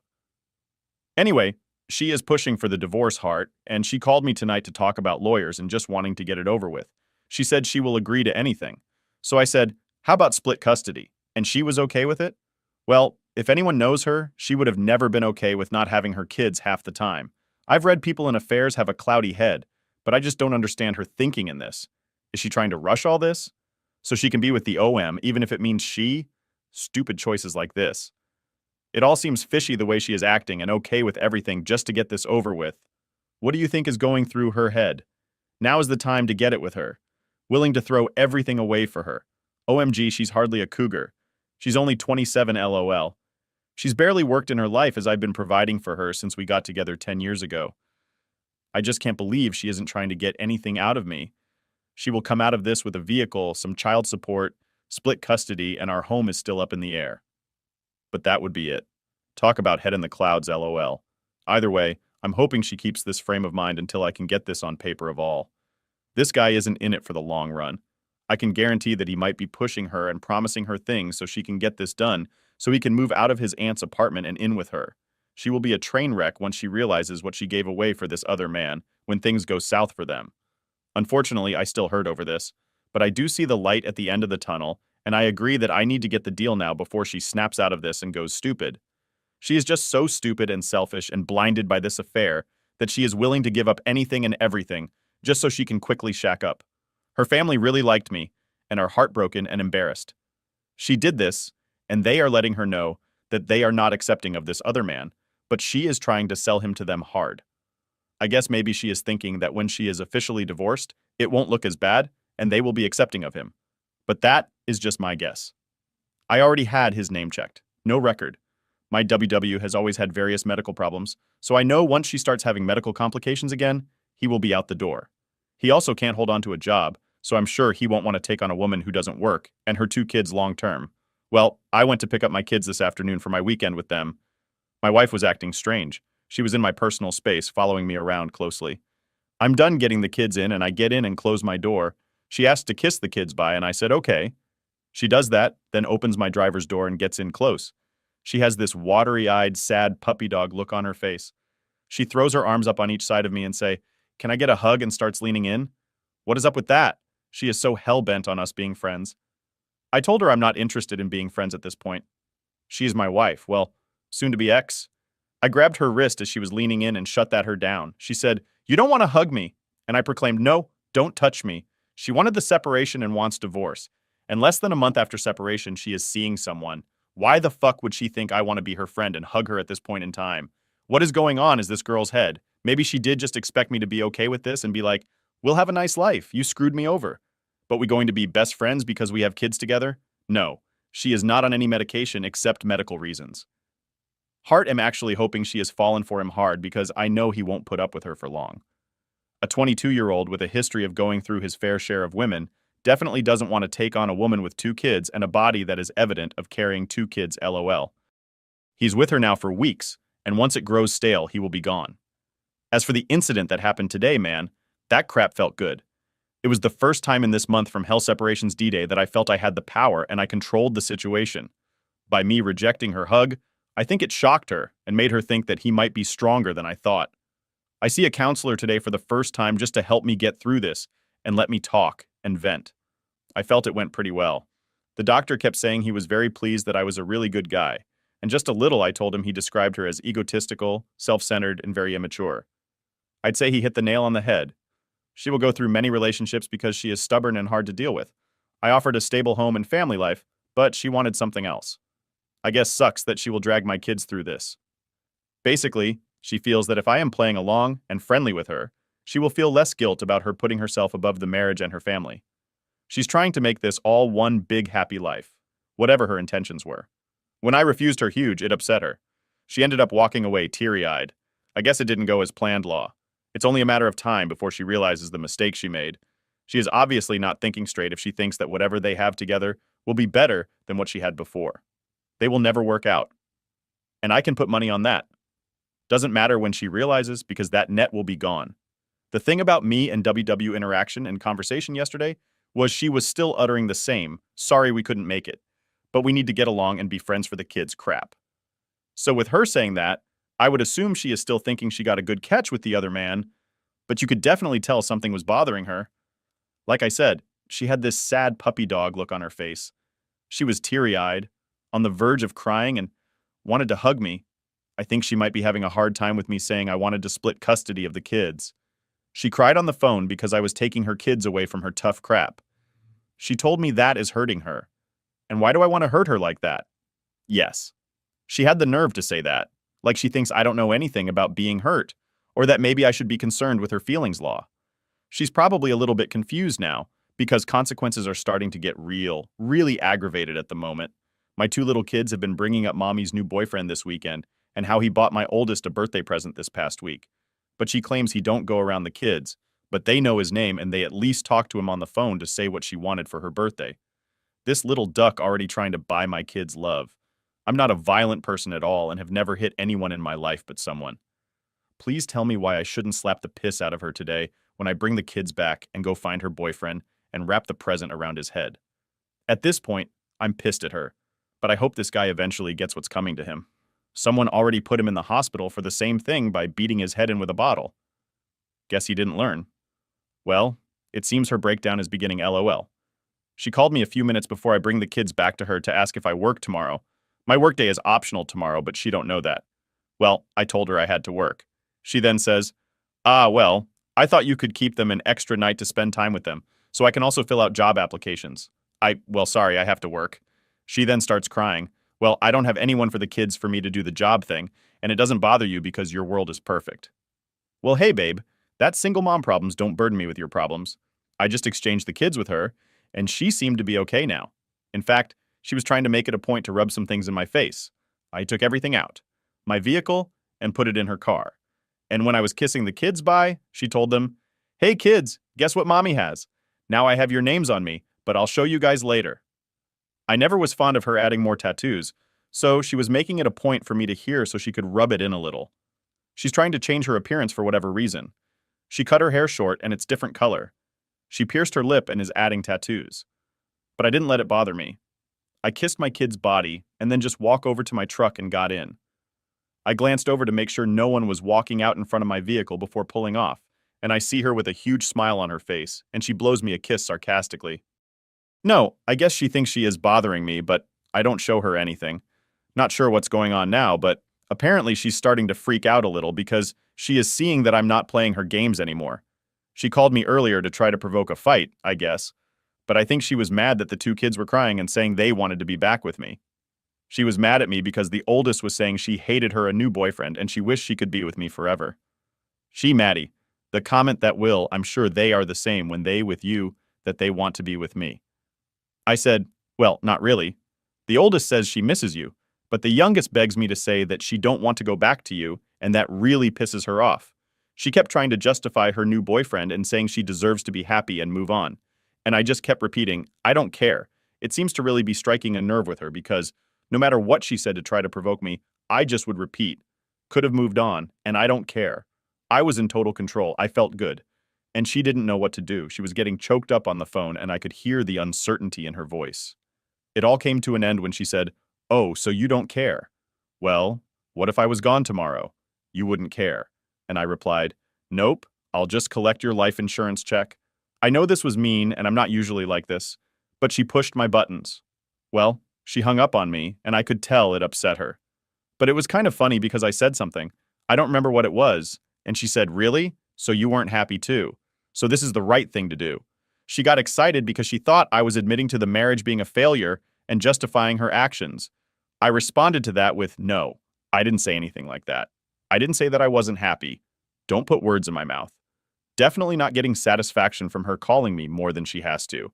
I still get a sick feeling in my stomach when I see it's her calling. This would be easier if I didn't have to deal with her as much or even at all. Unfortunately, I have to maintain contact and a relationship with her because we have kids. I'm expecting this to become real for her during the upcoming holidays because I know it will be tough on me. I don't know what's going on in her, and I'm not sure what she wants. Hell, I don't think she even knows what she wants from the way she is acting and the stuff she says. She just seems lost. I'm concentrating on my kids right now, and that's what matters the most. I'm not trying to get caught up on her train wreck of emotions and confusion and trying to keep focused on the ones. I usually do a good job of only interacting with her a small amount when we exchange the kids. I get out, take care of business. But she usually asks me a question or two about bills, money, or divorce or something else, and I just reply with minimum number of words. I usually don't even look at her and keep doing what I'm doing. My kids are my top concern. I don't know if that day will ever come that she tries to come back, but I'm not looking forward to that, and I try not to think about it. It's just something I'd rather not deal with. But I do look forward to her realizing the grass isn't greener, and the real world is harder than she thinks. When someone isn't taking care of her like I did. She hasn't admitted anything besides saying she is seeing the guy. She was trying to argue last night by saying, "You can't get me on adultery because no has happened yet. We haven't slept together yet." And I just said I didn't care. And I'm not trying to get her on adultery, just a straight-up divorce. I was thinking about going to the grocery shopping for them and bring the groceries to them. I have been giving a fair amount of money to support the kids during the separation. She told me she didn't have any money because she spent it all on food. But my oldest kid told me yesterday they don't have any food in the house. Comments. 1. She's been cheating on you for months, maybe years. She just found this guy 3 weeks ago. Please, she's been prepping your replacement for a while. There were probably other guys to think about when she first started acting emotionally distant to you. That'll give you a good approximation on when the affair started, too. She's an ungrateful, selfish idiot. She's offering you a superstar divorce. I promise you, there is an expiration date on the offer. And eventually, when fog clears up, she'll want more. Take the deal now. But don't look happy or eager about it. Pretend to be all bummed out and struggling, but sign off on everything quickly. Tell her you just want her to be happy and all that crap. Bail out now while there is still a golden parachute left. Engaging her will only hurt your chances at a clean getaway. 3. Get off her radar now. Don't talk to her unless you absolutely have to leave her in Fantasyland through the 180-year-old relationship is gone. Lose weight. Go to the gym 5 days a week. Get back to your high school physique. Dress well if you can muster it. Join some dating sites and go on some dates. Just have fun. Maybe get laid. Hang out with friends, look up old ones, pick up old hobbies. For this is the hardest part. Eventually it may take months or even years, but she will beg you to take her back. She'll get dumped by other men, or she'll realize life is hard and she needs to do actual work for things. Don't fall for it. She's damaged goods now, and you deserve better than sloppy seconds.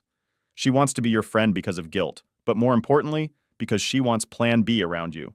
Once you get out, run for the hills and never look back. You may not know it now, but eventually you'll wake up and realize 1, she's just a problem now. 2, she did you a favor. Kids always lose in these situations. But mommy being a W is on her head, not yours. Good luck op response and not saving her from blame. She is the one at fault, but he absolutely knows she had a husband and small kids. But because he has no morals, he goes with it. Little bit of an update. Not really directly involved with my situation, but very interesting to say the least. We moved to the street where we lived sometime midsummer. Well, across the street was also a young couple our age. My wife and the girl across the street slowly became better and better friends because our kids played in the yard together and went to the same school. Eventually, they were together all the time and were best friends. Fast forward a little bit. Me and my wife split a month and a half ago, and then 2 weeks ago, she tells me she is seeing someone. Okay, well, 2 weeks ago, I find out that this other couple across the street is also having marriage problems and are now separated. So now, just a few minutes ago, I find out that she was seeing someone also. So that's why she left him. Use gangs flock together. This isn't just coincidence. I'm sure that the two guys must know each other, and our 2 wives must have been plotting this. Funny thing is that our 2 wives are much alike. They wouldn't have crap if it wasn't for the devoted husband out there working to provide for their families, as both of these women never really work. Coincidence? Or they talk to each other into making this jump. The two other men have to be connected right at the same time. I'm going through a tough time too. I don't feel sorry for her. Why is it that I have good days and bad days? I was doing fine the last few days, and then today I down inside was high. Couldn't get her out of my mind. Had the mind movies which lead to being depressed and the sick feeling in my stomach returning? Is this how it's going to be for a long time? Do you think something triggered it? I try to keep my mind busy, but it's impossible to stop yourself from thinking about it. I know it will be rocky for a year and maybe more, but I try to take it on day at a time and just try to keep positive that it can only go up from here. DW called me earlier in the week to tell me my youngest of two kids had been crying because she wanted me and asked if I could go spend some time with my kids. So I said sure. Well, I'm sure it was her plan all along, but she suggested I take her Friday night to sleep at my house. So I agreed. Then she asked if I would take the other kid and me not wanting to leave my other kid out. I said sure I'd take her too for the night. Keep in mind, this isn't my weekend for them. So I figured she was up to something and wanted to do something. It slipped out. She had a hair appointment Saturday morning, so I figured she didn't have anyone else for the kids. So that's why she wanted to pawn them off. She could also be seeing home tonight. I don't know, and I don't really care. I don't want to give in to her and let her be free of kids when she wants because she is a cake eater. Should I have refused to take the kids this weekend?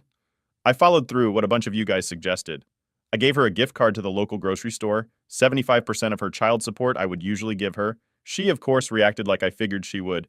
Is this all that you're going to give me? I don't even shop at this store. I responded with, hey, well, our oldest kid said, you'll have no food in the house. And I've been giving you more than enough money, so you haven't been using it like you should. She got so pissed, probably because she was planning on that money to pamper herself more. She is supposed to be getting her hair done tomorrow. Well, she just got it done within the past 2 weeks. I do want the kids every chance I can, but if I keep taking them, then I am enabling her. I did follow up. I contacted the other girl's husband across the street to put our heads together. He got the same situation as me. Turns out his wife actually left him for other man right after my wife did.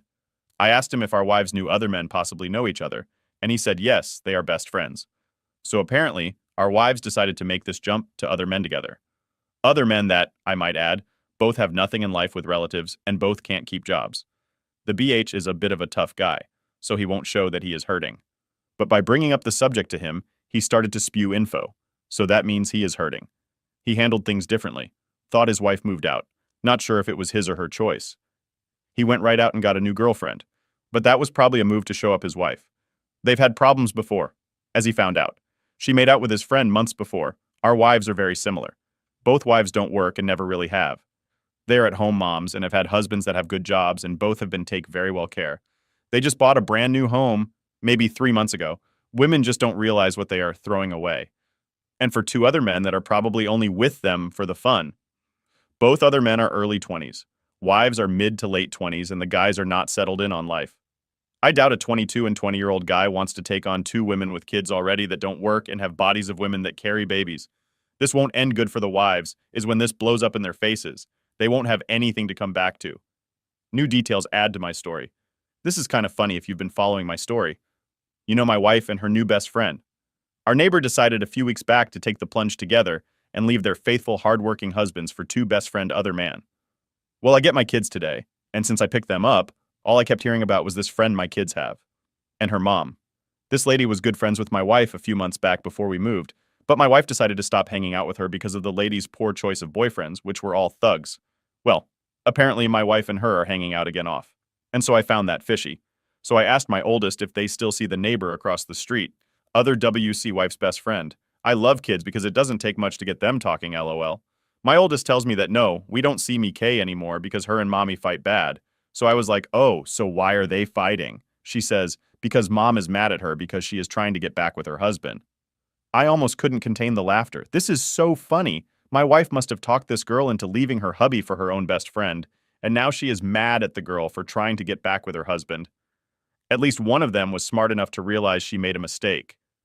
That's pretty pathetic of a grown woman to get mad at someone for doing what's right. When I brought the kids back last surgery, I told my WW that I had something to do that night, and when I brought them back, I made sure to wear nice clothes and cologne. Well, out of the blue. I have my oldest kid asking me today if I have a girlfriend because I was dressed nice and smelled good. No way she would have thought of that on her own. And when she never mentioned anything that night, my WW must be using the kids to fish for information. Right, legal situation is I seen a lawyer. I'll be signing the contract to hire him as soon as I can. I've been really busy at work. Go to work in the dark and come home in the dark.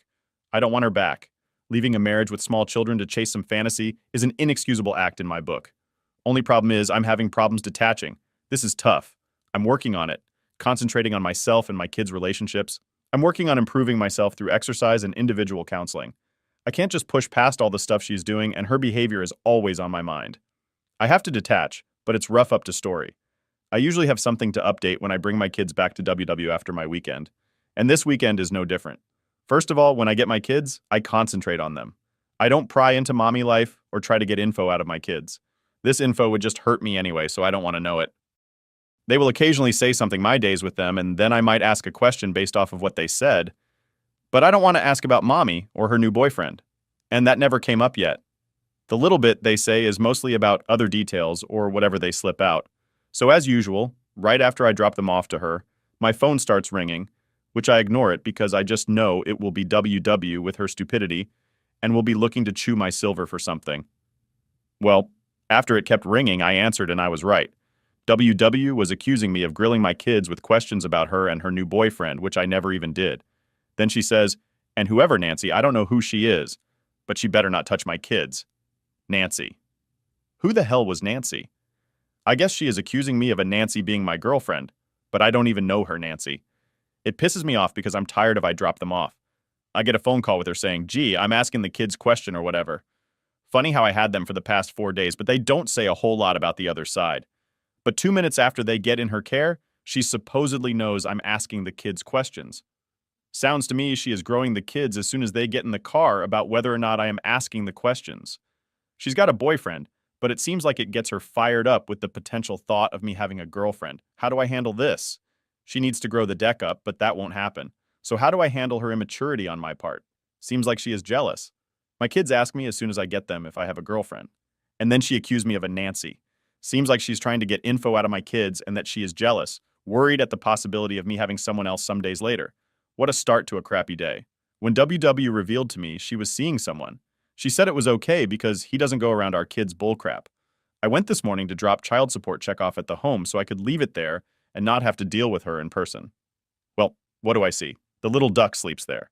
The guy's truck was parked in my old parking spot. I have been nice and fair up until now, even with her messing around. But now it's time to bring it to her heart. I'll be seeing a lawyer, SRP, for more advice on how to handle this, but that is messed up for me to move out and then move in writing with my kids. I was going to give her a fair deal on the divorce, but now I'm going to get all I can. Sorry, I'm venting because I'm so furious. Yeah, this was pretty much expected. But nothing prepares you for the feelings when your suspicions are confirmed. I don't care about what the two of them do or are doing, but what makes my blood boil is they are living off my hard-earned dollars. I've been paying all the bills for that household and I paid for that home by myself. And now he is living there in my hard-earned home around my kids, and we only separate it just when I go and open my mouth about nothing new or exciting happening today happens. I go to meet my WW at our usual spot so I can get my kids from her. I make it there first, so I am waiting on her. I see her pull into the parking lot, but I can tell she has someone with her, while as the car gets closer, I can tell it's her other man that's with her. What a ducked-up situation that she brings him with her to drop off the kids. To me, that's an ultimate sign of disrespect and not giving a crap about me, which I guess that should have been figured already. I wanted to lose it when I seen him with them, but I figured that's probably what she wanted, so I just did nothing. Today was definitely a tough day. Tougher than most. Not much of an update. Meeting with a PI tomorrow so he could obtain the needed evidence for my adultery case against my wife. The reason for me pursuing the adultery is to stop me from having to pay spousal support. I need the evidence. So that's why I hired the PI.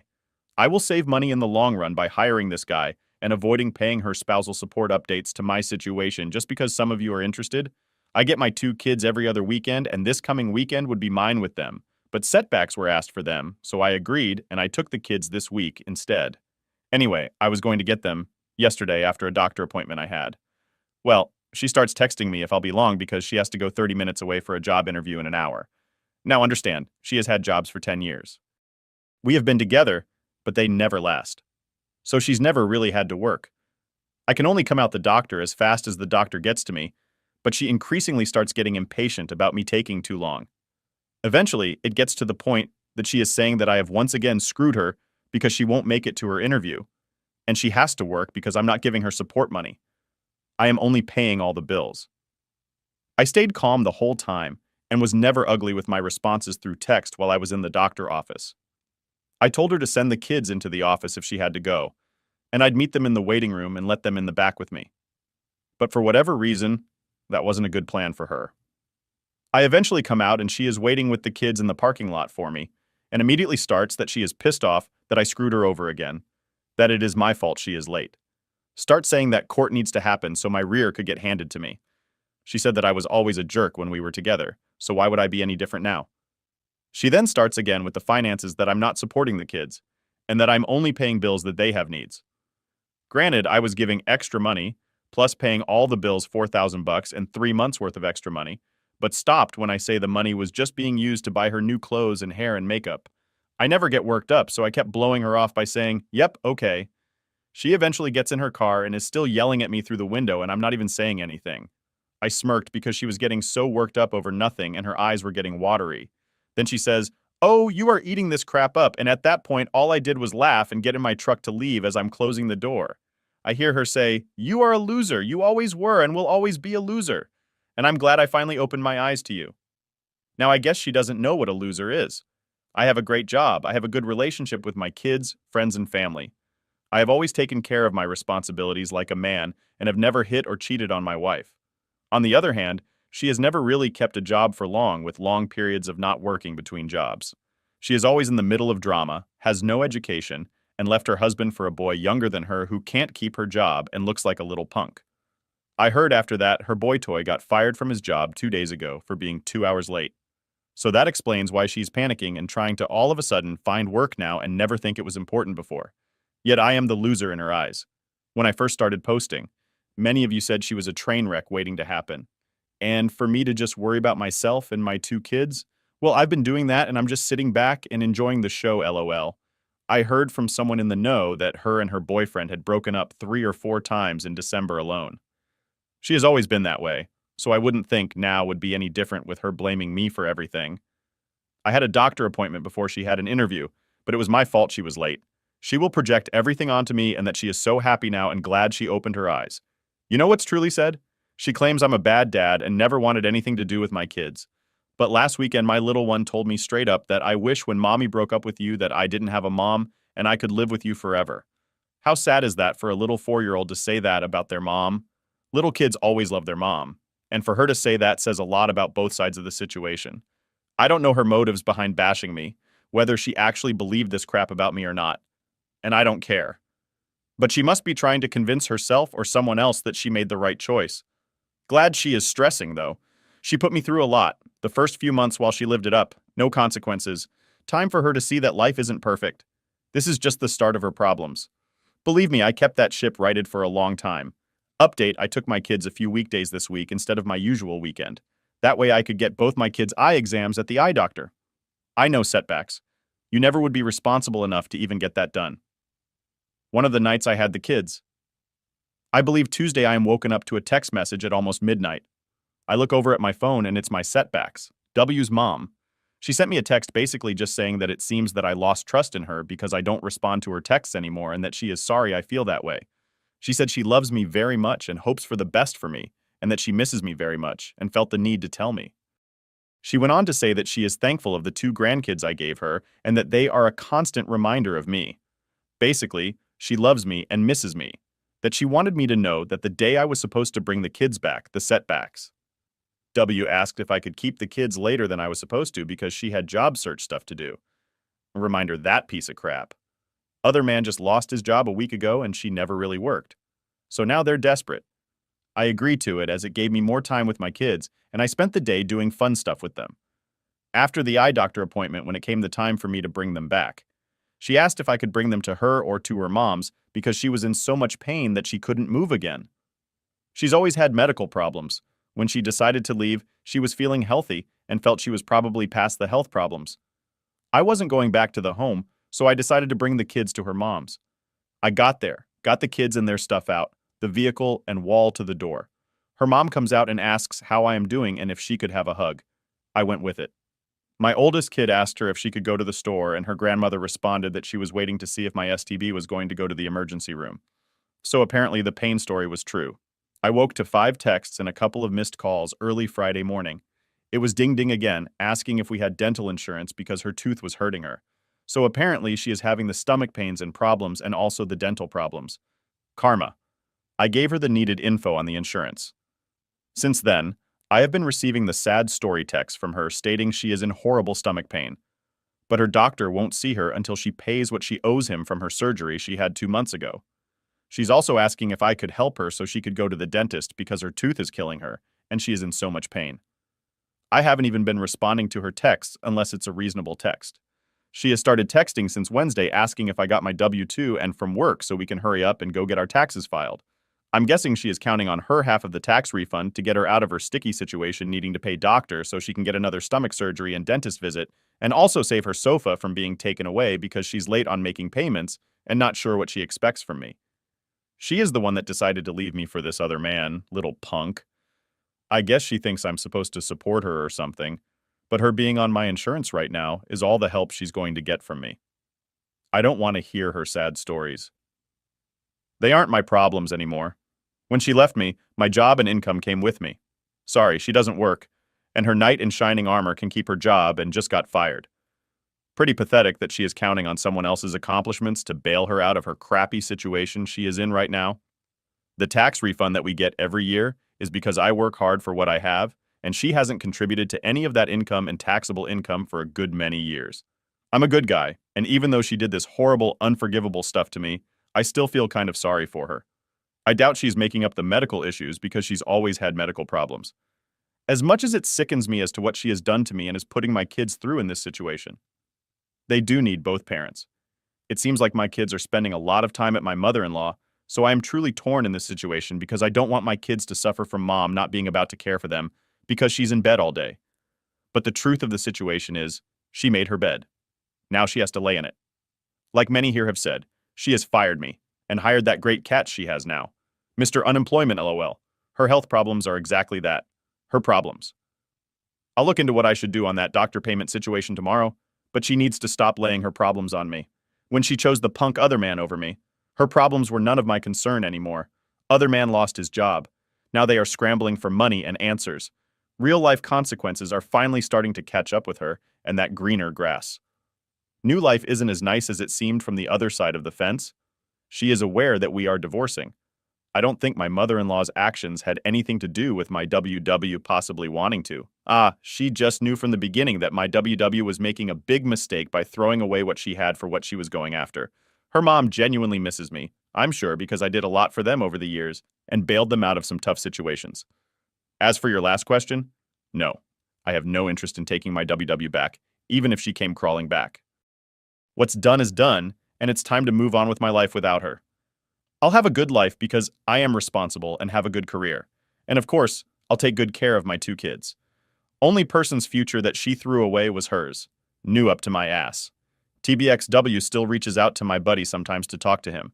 He was friends with us as a couple, and me and him are very close since the separation, but she doesn't know that we are closer now. Well, she reaches out to him to talk every so often, but he doesn't tell her. We talk every day. He just tells her. He talked to me a few times, but that's it. Well, she reached out to him yesterday, so he said, "What the hell? I'll go meet her and let her talk." For some crazy reason, she'd been wanting to introduce her other man to my buddy when he went meet her. She proceeded to tell him how happy she is now. She told him that I have a girlfriend. Not sure where this comes from because I don't. And she hit him with the big bombshell news. Wait for it. She says her and her new man are getting married LOL. What an idiot, right? After a few months of them dating, now they are talking marriage, still in the honeymoon phase and talking marriage. Good luck with that. What's going to happen is she will get half of my stuff in the divorce that she never contributed to, and then they go or get married. And he's going to end up with half of that when they divorce a year later because he has nothing. She might have made it a point to tell my buddy about marriage and how extremely she is happy now, just so it could get back to me. I don't know. I'm not worried about it. But I think they are a good match for each other. Both are idiots. Is this real? What they're feeling? Or is it really just fantasy land? Honeymoon phase? Fog? They've been together at least 5 months now. You would think reality would have kicked in anyway. It doesn't bother me as she is his problem now. Just another update of my excitement as to who has been hounding me about my W-2 so we could go do taxes. She was begging for us to do taxes because she is hurting bad for money with her not working. Another man getting fired. Well, we went Thursday to do our taxes and we sat there for an hour in the lobby, not saying anything. And then we got called to the back. The accountant had to leave the room for a few minutes to go check something. And of course, the Starbucks had to start her usual BS on me. She kept trying to scare me with stuff. Her lawyer supposedly said another crap. She would sit there texting someone and giggling, so I guess she was making fun of me or whatever. I never gave her the satisfaction of getting me mad or upset. She even asked me at one point if I wanted to slap her, which I responded no. She said, because I want to slap you right now. And my response was simply, okay. It pissed her off more because you could tell she was just trying to push my button and I wasn't going to let it work. I could sense her getting more and more agitated. She was huffing and puffing, slamming her phone into her purse. But I kept my head down and didn't say anything. It hit her that she doesn't bother me, and she then said I didn't bother her either. I then told her I didn't care, and she responded that you haven't cared for a long time, to which I just said, okay, whatever. As we were leaving, she was parked next to me while she continued to ask me for money, which I ignored her. And she tried to put a sad story on me that she's going to have surgery again and get her bladder removed. Her personal health problems are none of my concern. Well, I had my 2 kids this weekend and it was a pretty quiet weekend. Didn't hear from her much anyway. She asked if she was vetting the kids back today at the usual time we meet, and I said yes. Is it time approached? She asked if I could meet her closer to home because she didn't have much gas, so I said yes. That was no problem. I reached the meeting spot first and I seen her pull in, talking on her phone. She pulled up and I got my 2 kids out of my vehicle and got their stuff. She got her car and I could hear her sniffling as the kids got in her car. I went around to the other side of my vehicle to look for something. One of the kids dropped in as I come around. I see she has the bills in her hand that I requested. Up until then, I'd kept my head and eyes down because I don't even like looking at her anymore. Well, when I raised my eyes to get the bills from her, I realized her makeup is all smeared and she is crying. I took the bills and got in my truck and drove away. I'm not sure what her problem was, but she looked to be pretty upset. She also had a pretty big bruise days old on her upper arm from what looked like it would be a grab mark. I got to think, but I guess it's none of my business as long as my kids are infected, right? Her problems might be from her new other man or might not. He obviously has no morals because we got with a woman who he knew was married and had kids. It also amazes me that these women think they have a good catch with these other men. They come around and add some excitement to their lives, and I guess it blinds them for a while. Just from the outside looking in, you could tell she's going to eventually run into problems with him. I mean, he has trouble keeping a job, doesn't have much to his name, has a history of a bunch of women. You guys said it right with the grasses and greener statement. He is a septic tank, and eventually the crap will run over. I'm just glad my boots will stay clean from that mess. Another update for my situation. Well, I ran into my Setbacks WS cousins Wednesday afternoon, and they had some interesting things to say the least. My wife had been bad-mouthing me to everyone, saying I had been cheating on her. I was apparently, according to her, claiming to be going to work on some overtime days, the night shift. But what I was really doing was going to stay with some women. My paychecks were getting smaller, according to her, and I couldn't explain why her piece of crap owned, according to the got fired from his job in late December and still isn't working now at late February. Apparently one of her cousins went to the other man's dad's house and they got to talking, and his dad said his son, has asked a few times to come home and live with him because him and my STB were fighting. Well, because I'm still paying the bills to the home and not giving her extra. She was waiting for her half of our tax refund that she was entitled to. I gave her half Wednesday afternoon, and when she came get it, her neck was covered with hickeys. So now with the 2 bums having a large sum of money, I'm sure they are living the good life, at least for a short amount of time, because they will burn through that money quick with both of them not working. Well, let me get this clear. I've never cheated in her, honestly. And the days I said I was going to work, guess what? I was actually doing the responsible thing, and going to work my checks were never getting smaller. And that would be evident by looking at my final income for the year. Her excuses and blame shifting are pathetic, especially when I don't even mess with them and mind my own business. On a final note, let me go ahead and congratulate my STBCW and her other man on their engagement last night. After our 5 months of being separated, and also her being able to afford to buy her a ring off of her half of the tax refund that she did absolutely nothing to contribute to. I'm happy that they could take advantage of someone else's hard work and accomplishments anyway that will never last, especially when he had nothing invested in that relationship. He lives there, free, doesn't work, gets feet, didn't have to spend a cent for an engagement ring just to shut her up. He can leave at any moment and lose nothing. So he is on the gravy train. Everyone get a good laugh at them, because I'm at the point where I think they are comical. Things are good on my end. I am much happier now without all of her drama being around her crazy family. I have improved my financial situation a substantial amount. I'm not fixated on her, we just live in a smaller sized town. So I run into people that us as a couple and feel the need to tell me what she is doing, even though I tried to avoid hearing it. I have every one of her family and friends blocked on social media the way I don't have to see or hear what she is doing, but I can't help the possibility of running into someone and then bringing up what she is saying or doing. I filed taxes, married together because that's what my lawyer suggested. He said we were married, so she is entitled to half of it. And if we filed joint that we would get more back. So it was best for me to just get more back for myself. It was a tough road to get to where I am now over the past 5 months. There are still days where I have low points, but those days are getting rarer as time goes on. I don't speak a lot about my 2 children on here, but our relationship has improved drastically over these 5 months.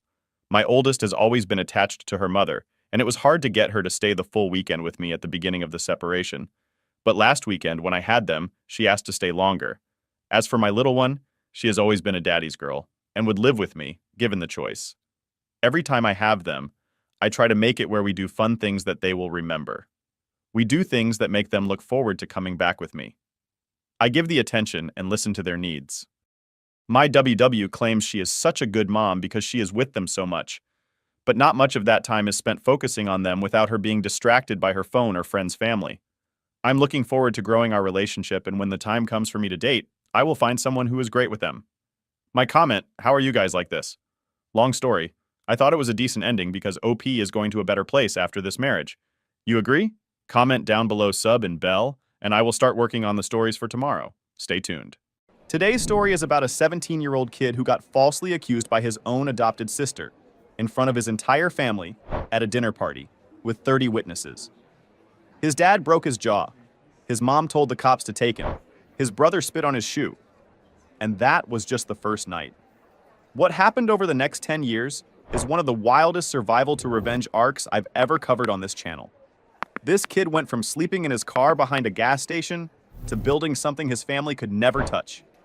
And when they finally came crawling back, oh, you're gonna want to hear what he said? Let's get into it. My adopted sister accused me of the unthinkable at a family dinner.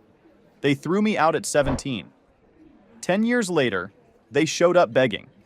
I didn't open the door. I'm Nate, 27 years old, and 10 years ago, my life ended without me actually dying. Before I get into the part where my own parents showed up on my doorstep crying, you gotta understand the night they threw me out. Because without that context, none of this makes sense. I was 17. It was a Saturday. In the Ashford household, Saturdays were basically a religion. My parents, Frank and Carol, were obsessed with how the family looked to everybody else. We weren't just a family. We were like a walking advertisement for suburban perfection. Dad was the provider type, always making sure the neighbors knew about his salary and his investments. Mom was the hostess, the kind of woman who could bake a pie and gossip about 3 different families in the same breath. Then there was my older brother Brian, who was basically a photocopy of my dad, but without the backbone. And finally, there was Megan. Megan was my adopted sister. My parents brought her home when she was 8 because apparently the perfect family portrait needed a daughter to be complete. She was 16 that night. For years, I was the one who helped her with math homework. I was the one who scared off the kids who made fun of her for being adopted. I was the safe one, the good one. That night was supposed to be a celebration, my parents' anniversary. The house was packed. Aunts, uncles, grandparents, the local pastor. Everyone who mattered in our small, suffocating town was crammed into the dining room. The air smelled like expensive roast beef and my mother's overpowering perfume. I was in the kitchen refilling the ice bucket, feeling decent about life. I had okay grades, a girlfriend named Tessa, who I thought was the love of my life, and a college fund that was finally looking healthy enough to get me out of this place. I walked into the dining room and set the ice on the sideboard. That's when I noticed Megan. She was sitting at the kids' end of the table, but she wasn't eating. She was vibrating. That's the only way I can describe it. Her hands were gripping the tablecloth so hard her knuckles were white. She looked pale, clammy. I leaned in and whispered, "Hey, you okay?" She flinched like I'd burned her. "I have to," she stammered. Way too loud. The whole room went quiet. My father stood at the head of the table holding a glass. "Sweetheart, what is it? You want to make a toast?" 30 pairs of eyes turned to the 16-year-old girl trembling in her chair. Megan stood up. She looked at Mom. She looked at Dad. Then she looked at me. And I saw something shift in her face. It wasn't fear anymore. It was calculation. "I need to tell you all something," she said, her voice cracking. "Go ahead, honey," Mom cooed. "We're all family here."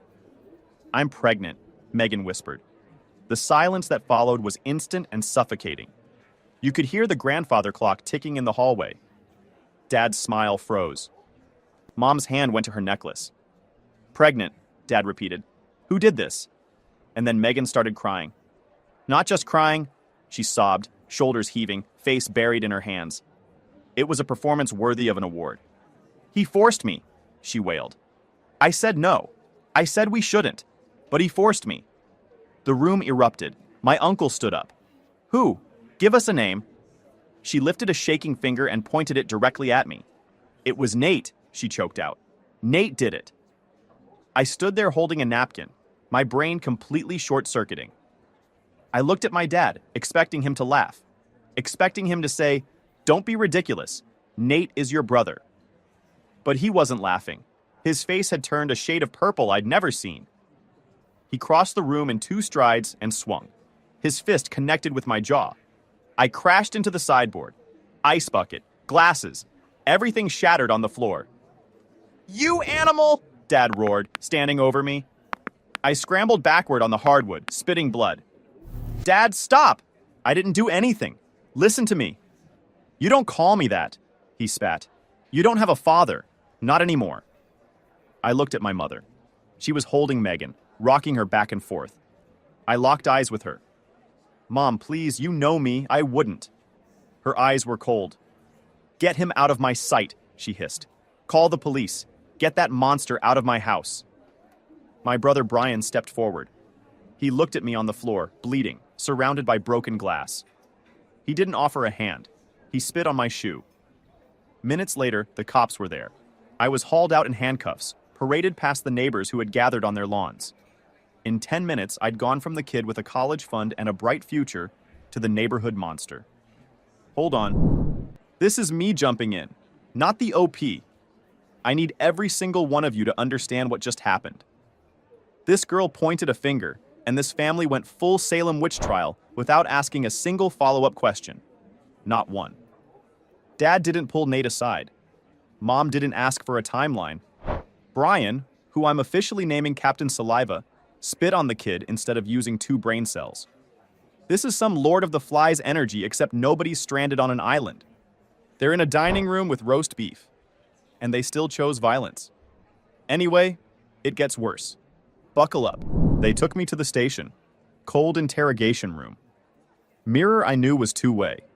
I sat there for hours, jaw throbbing, shirt stained with my own blood. The detective who came in wasn't aggressive. He just looked tired. "She's 16, son," he said. "You know how much time you're looking at?" "I didn't do it," I said. "Test the baby. Do a DNA test. Check the dates. I was at soccer camp 3 months ago. Please just investigate." They held me overnight. But here's the thing about accusations without physical proof. They couldn't hold me forever without a charge. The forensic exam found nothing. The timeline Megan gave was shaky. By morning, they let me go, pending further investigation. I walked out into blinding morning sun with a swollen lip, a stiff bloody shirt, no phone, and no money. I thought, okay, I just need to go home and explain. Once everyone calms down, we'll figure this out. I was a stupid, naive kid. I didn't know my life as an Ashford was already over. I walked 5 miles back to my house. When I turned onto my street, I stopped dead. My stuff was on the lawn, not packed in boxes, strewn across the wet grass like garbage. Clothes, trophies, textbooks, bedding. My laptop was smashed, screen shattered, lying next to the sprinkler head. The front door opened and my father stepped out holding a baseball bat. He stood on the porch looking down at me like I was a stray dog that wandered onto his property. "I told you," he said, eerily calm now. "You aren't welcome here." "Dad, I just want my keys and my wallet, please." "You don't have keys," he said. "And as for your wallet, consider the cash inside a severance package." I found my wallet in the mud. $200. That was my entire net worth. I ran to my car. An old sedan I'd bought with summer job money. Thank God the keys were in the ignition. I backed out of the driveway, looking at the house one last time. My father stood on the porch watching me leave like a guard dog protecting a castle from a virus. I drove. Didn't know where I was going. Just drove until the house disappeared. Pulled into a gas station parking lot 2 towns over. My hands were shaking so bad I couldn't grip the wheel. I needed to hear a friendly voice. I needed Tessa. My cell was still with the cops, so I used the payphone. Dialed her number by heart. "Nate!" She gasped when she picked up. "Oh my God, where are you?" "I'm at a gas station," I said. "Tessa, you have to believe me. Megan is lying. I never touched her." "I know," she whispered. "I know you, Nate. You're the guy who cries during movies. You're the guy who catches spiders and puts them outside. I know you didn't do it." "Thank God," I said, leaning my forehead against the cold metal of the payphone. "Can I come over? Just for one night?" Silence. "My parents," she stammered. "They know about the arrest. The whole town knows. It's all over Facebook. People are saying you're a predator, but you know I'm not." "My dad said if I talk to you, he's cutting me off," she cried. "He said he'll pull my tuition." "So what are you saying?" "I can't lose my family, Nate. I'm sorry. Please don't call again." Click. I got back in my car. I screamed until my throat was raw, pounded the steering wheel until my knuckles bruised. Then I cried. I cried for the kid who woke up that morning thinking about college applications. That kid was dead. I started driving again, just west. Drove until the sun went down. For the next week, I lived in that car.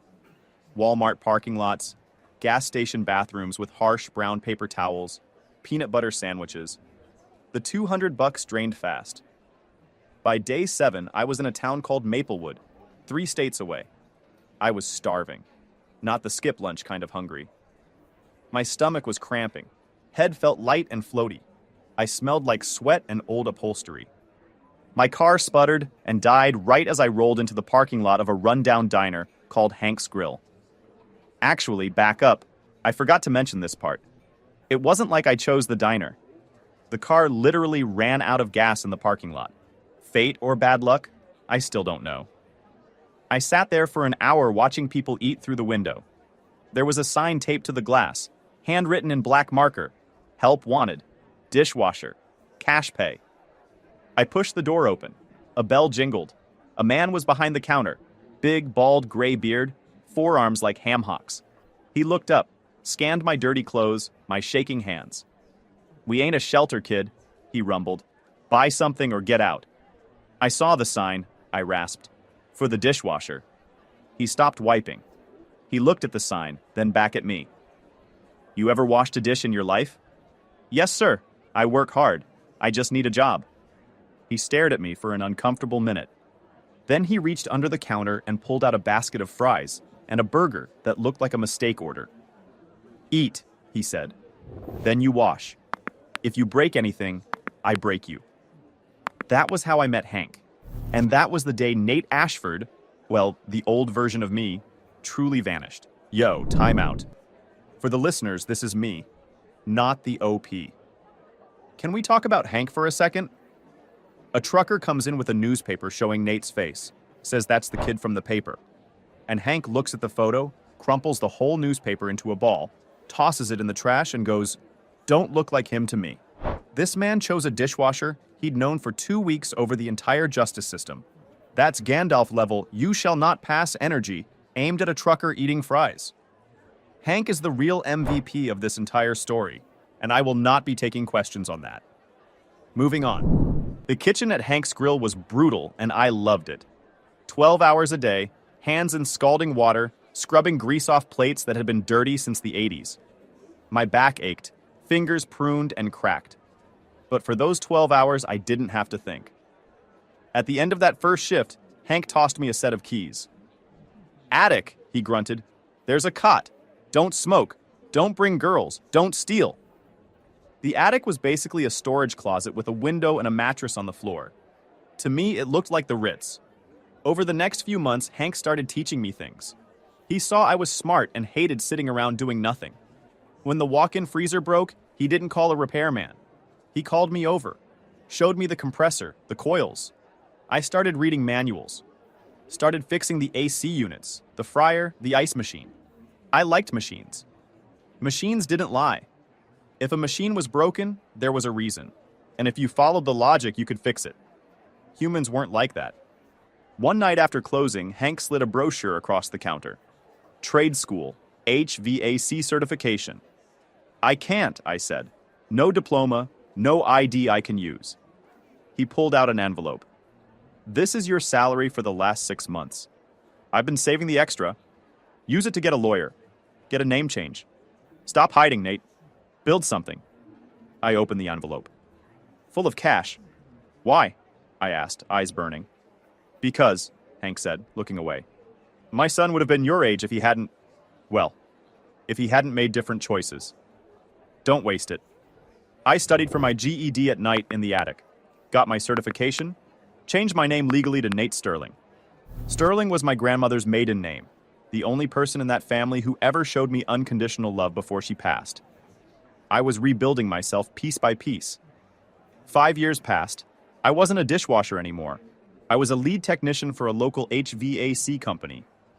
Had my own apartment, small, but it had a lock on the door and my name on the lease. Separate from everything I used to be. I was stable, not rich, but safe. I had this ritual, though. Every year on my birthday, I'd go to an internet cafe, never my own computer. Paranoia is hard to shake. And I'd search for them. It was self-destructive and I knew it, but I needed to know. That year, I found Megan's Facebook, public profile. I scrolled and my breath caught. There were photos of a welcome home party. And there in the center was Megan, holding a little girl, maybe 4. The caption read, "Happy 4th birthday to my little miracle, Sophie." My parents were in the photo. Dad was smiling. Mom was holding the cake. They looked happy. They looked perfect. The math hit me. She accused me when she was 16. The baby was 4. That meant she kept the child. That meant my parents were playing grandparents to a kid born from the same lie that destroyed me. And a comment from my brother Brian. Best niece ever. Glad we kept the circle tight. Kept the circle tight. That was their code for protecting the lie. I logged off. Walked into the rain. And I made a decision. I would never let these people hurt me again. I would build something so solid that their opinion of me wouldn't matter at all. Wait. These people threw their own son out like a bag of trash, never opened a single one of his letters, and then they're posting family photos on Facebook like nothing happened? That's Disney villain behavior wrapped in a suburban cardigan. Carol out here holding a birthday cake with the same hands she used to wave her son out the door. Frank smiling for the camera with the same fist he broke a teenager's jaw with. And Brian with his kept the circle tight comment. Bro, the only circle you kept tight is the 9th circle of bad decisions. Popcorn ready, because the truth is about to land like a meteor. I threw myself into work. Every overtime shift.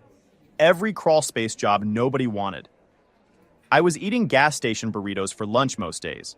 There was this one place near a job site that had these weirdly good ones for like $2, which is random, but I still think about it sometimes. Eventually, I saved enough, took out a small loan, and started Sterling Heating and Air. 1 van at first, then 2, then a few more. I hired guys who needed second chances, but had good hands. We showed up on time. We didn't overcharge. In a town full of scammers, actually doing honest work was the competitive edge. By 27, I had a small fleet of trucks, a receptionist named Jess, and a solid reputation. I had a house, nothing crazy, but it had a yard for a dog I named Buster. I'd done it. But victory is lonely. I dated a few women, but I always pushed them away.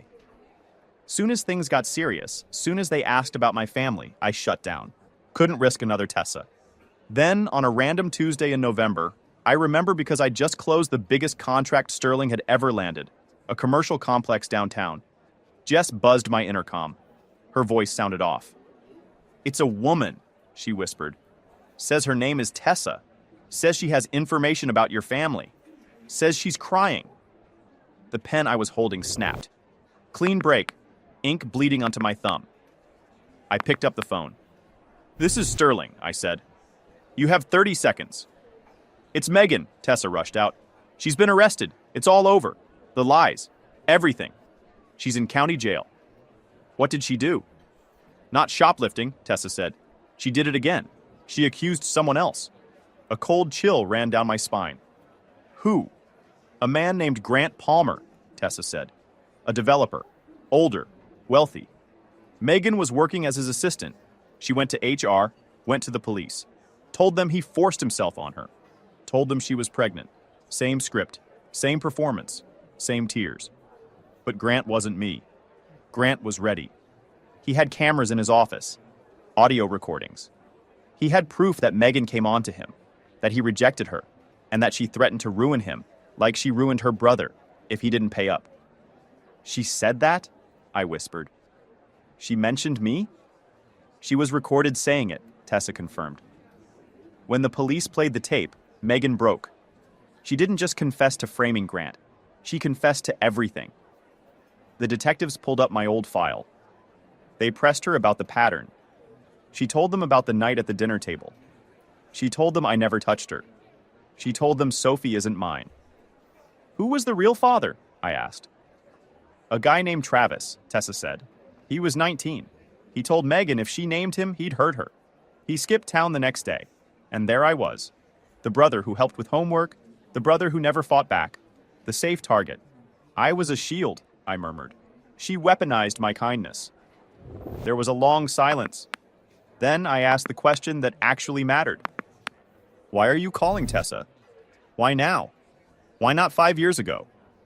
I was a coward, she wept. My parents threatened to cut my tuition. I chose money over the truth. I chose comfort over you. I have to live with that every day. Yes, I said. You do. I hung up before she could say goodbye. Sat there a long time. The sun moved across the floor of my office. I didn't move. My computer pinged. Email. Then another. Then my phone started buzzing. The local news headline was screaming. Local woman arrested for extortion. Admits decade-long frame job. I scrolled the comments. Isn't this the sister of that kid who vanished? I went to school with Nate. He was a good guy. This makes me sick. I always thought something was off about her story. I laughed. A dry, humorless bark. Suddenly, everyone was an expert. Everyone always knew. Where were these people when I was sleeping in a Honda Civic? Okay, stop. I need to address something. Every single person in that comment section saying, I always knew something was off. No, you didn't. You crossed the street when you saw him. You shared the Facebook post. You locked your doors. And now you want credit for detective work you absolutely did not do? That's like showing up to the finish line of a marathon with a medal you bought on Amazon. You didn't run anything. You watched. But hey, at least the record is finally straight. And guess who's about to show up with a casserole and a sob story? If you guessed Mom, give yourself a gold star. The collapse was fast. Small towns are vicious when they flip. The same people who shunned me turned their sights on my parents. Dad lost his job. His company didn't want the PR of employing a man who helped frame his own kid. Rumors swirled about Brian's marriage falling apart. His wife apparently didn't love being married to a coward. Then they showed up. Mom first. She came to my warehouse holding a Tupperware container. She looked small. The woman who ruled the dinner table was hunched, graying. I stood there in my work boots and Sterling HVAC polo, arms crossed. It's Nate Sterling now, I said when she called me by my old name. She flinched. I made your favorite chicken casserole, she said, lifting the container. I thought maybe you were hungry. The absurdity almost made me laugh. 10 years, and she brings a casserole. I'm not hungry. What do you want?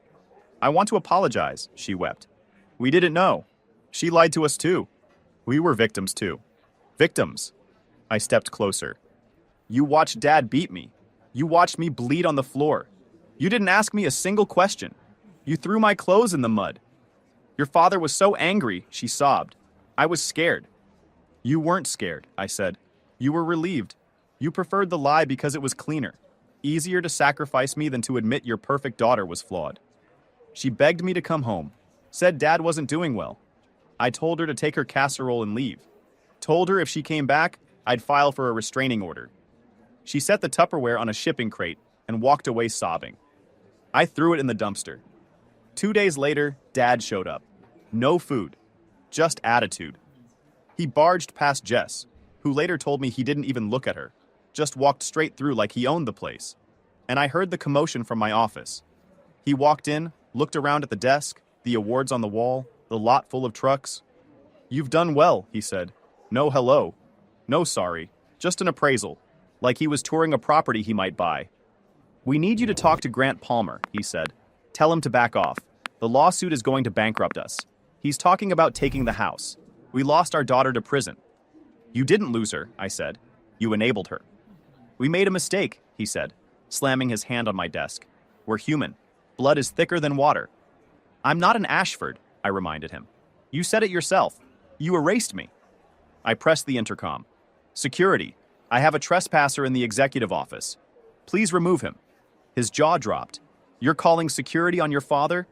"You're not my father," I said, looking him dead in the eye. "My father was a man named Hank who ran a diner and taught me how to be a man. You're just a guy who owes me a childhood." "You're a cold one," he spat as the guards walked him out. "I learned from the best," I replied. A week later, a box showed up. No return address. Inside were dozens of unopened letters, the ones I'd sent in the first month after they kicked me out. The letters where I begged them to believe me, where I told them I was hungry and cold. They kept them. Never opened a single one. I took the box to the warehouse, threw it in the incinerator, watched my desperate teenage words turn to ash. Pause for a second. I want you to really sit with that detail. He wrote letters, handwritten, desperate letters from a homeless 17-year-old kid begging his parents to believe him. And they kept them in a box, sealed, for 10 years. Never cracked one open. That's not anger. That's not grief. That's a level of cold-blooded commitment to being wrong that I genuinely didn't think was possible outside of a courtroom drama. If this family was a Netflix series, it'd get canceled after one season because the audience would say, "Nah, nobody's that heartless. This isn't realistic." Except it is. And the final act is about to hit different. Trust me. Final update. 3 months after the arrest, I got a letter from Megan, from prison. She wanted to meet. I almost didn't go, but she mentioned Sophie, the little girl, and said there were things I didn't know. Curiosity is a curse.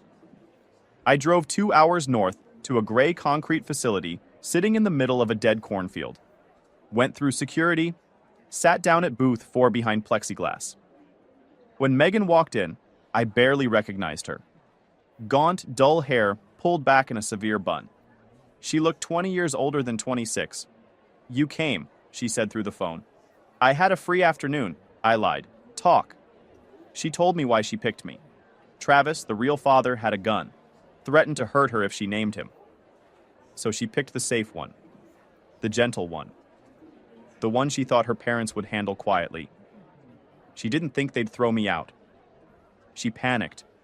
And once the lie was out, everyone believed it so fast she couldn't take it back. I didn't offer understanding. Then she dropped the real bomb.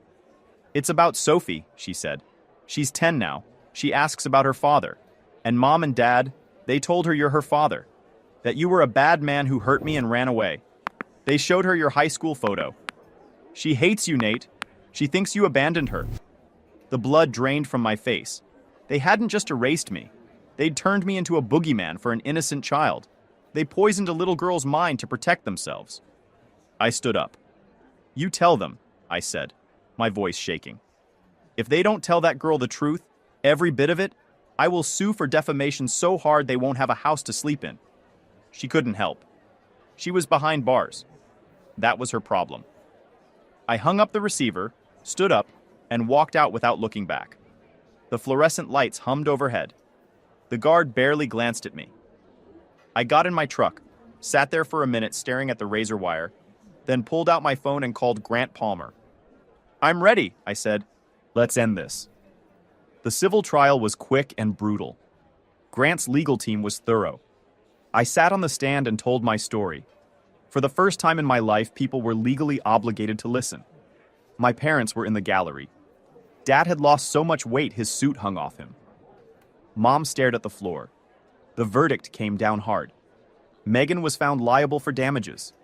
Grant's team uncovered financial fraud my parents committed, covering her legal bills, hidden assets, drained accounts. Liens were placed on the house. They were stripped bare. But the real justice came quietly. Child Protective Services investigated Sophie's living situation. Turns out raising a kid in a home built on lies isn't considered safe. Custody was awarded to a distant relative of Travis's who was actually decent. Sophie was going to be told the truth, not by me, but by people who could undo the damage properly. I met Brooke about 6 months later, a graphic designer I hired to rebrand the company fleet. She walked into the conference room laying out logo samples, tucked a strand of dark hair behind her ear, and smiled. "You must be the guy who built this place," she said. "I'm just the guy who fixes the AC," I replied. We went to dinner that night. I didn't mean to tell her everything, but Brooke had this way of listening, a stillness that made you want to fill the silence. She didn't look at me with pity. She reached across the table and took my hand. Hank, now retired and complaining about his knees, moved into the guest cottage on our property. I had everything: a business, a woman who loved me, a father figure who respected me, a dog who adored me. Then the final test. Tuesday night, almost midnight. Phone buzzing on the nightstand. Unknown number. I knew somehow. I slipped out of bed and went to the balcony. It was Dad. His voice was a wreck. Raspy, weak. "It's Frank," he said. He couldn't even call himself Dad anymore. The doctors say it's stage 4. Pancreatic. Moved fast. "I'm scared, Nate," he whispered. The arrogance was gone. "I don't want to die knowing you hate me. Please. 5 minutes. I need to hear you say you forgive me." I looked out at the backyard, saw the moon reflecting off the yard, saw the light on in the guest cottage where Hank was sleeping safe and sound. I thought about the boy spitting blood on the dining room floor, the cold nights in the Honda Civic, Sophie lied to for 10 years. Here's the thing about forgiveness. Movies tell you it's for you, not them. They say you have to forgive to heal, but sometimes forgiveness is just permission for someone to feel better about destroying you. He wanted absolution.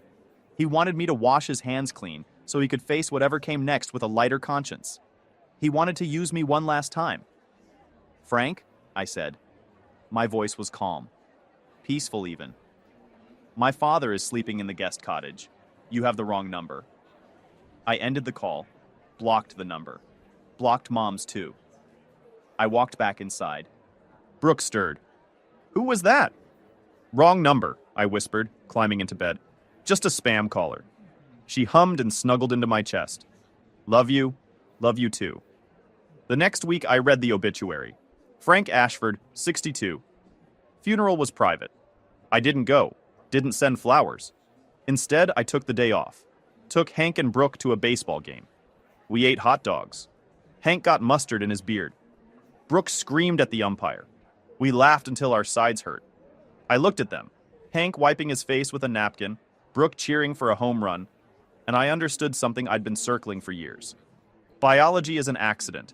Family is a choice. They tried to erase me. They tried to turn me into a ghost. But I'm not a ghost. I'm a guy who built his own world from the ashes of theirs. And in this world, there are no lies. I don't know what happened to Brian. Last I heard, his wife left him. I didn't look into it. Some threads you just leave hanging. Sophie is getting older somewhere, learning the truth on her own timeline.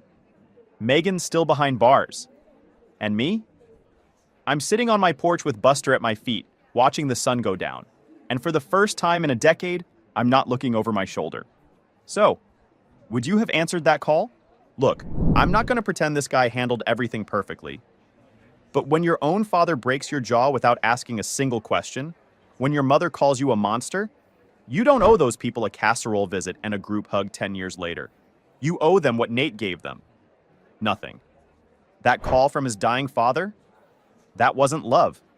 That was a man trying to use his son as a spiritual cleaning service one last time. And Nate said, "Nah, my father's in the guest cottage. Wrong number. That line is going to live in my head for a while."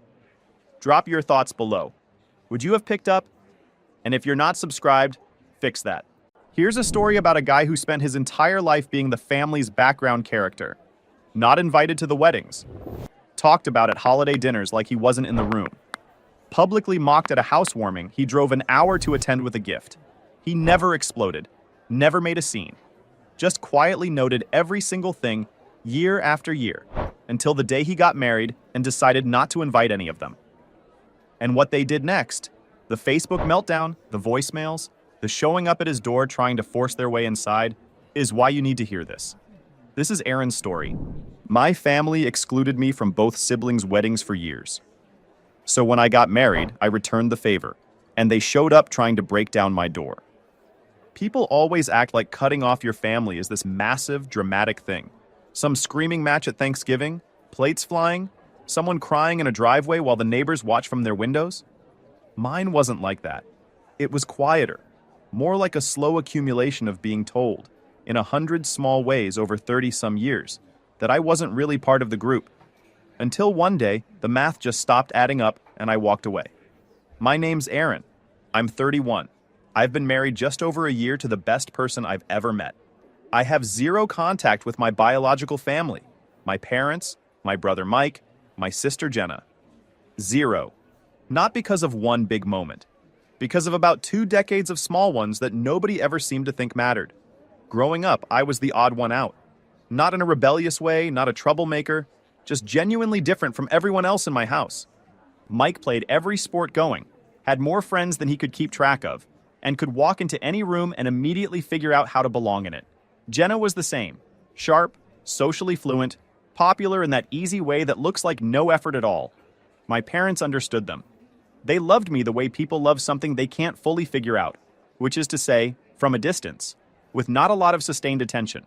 I was the kid who read everything I could get my hands on. Taught myself chess from a library book in the 4th grade. Had opinions about ancient Rome at dinner, and genuinely could not understand why nobody else wanted to talk about it. My dad used to look at me sometimes like I was a device he couldn't find the manual for. Mom was warmer but always more comfortable when the conversation shifted back to Mike's stats or Jenna's social drama. I wasn't hostile about any of it, honestly. I just got used to taking up less space. There was one Saturday when I was around 9, I'd won a regional chess tournament, first place, little plastic trophy and everything, and I came home expecting something. I don't even know what. Just something. Dad looked up from the TV, said, "That's good," and went back to the game. Mom was on the phone. Mike was at practice. I put the trophy on my desk, and that was that. I still have it somewhere in a box. I don't know why I never threw it out. The exclusion started small at first. Birthday parties where my invite apparently got lost. Family outings where someone forgot to loop me in until the car was already packed and leaving. I told myself these were accidents for a long time. I was good at telling myself things. But then came the weddings. Jenna's was first. I was 22.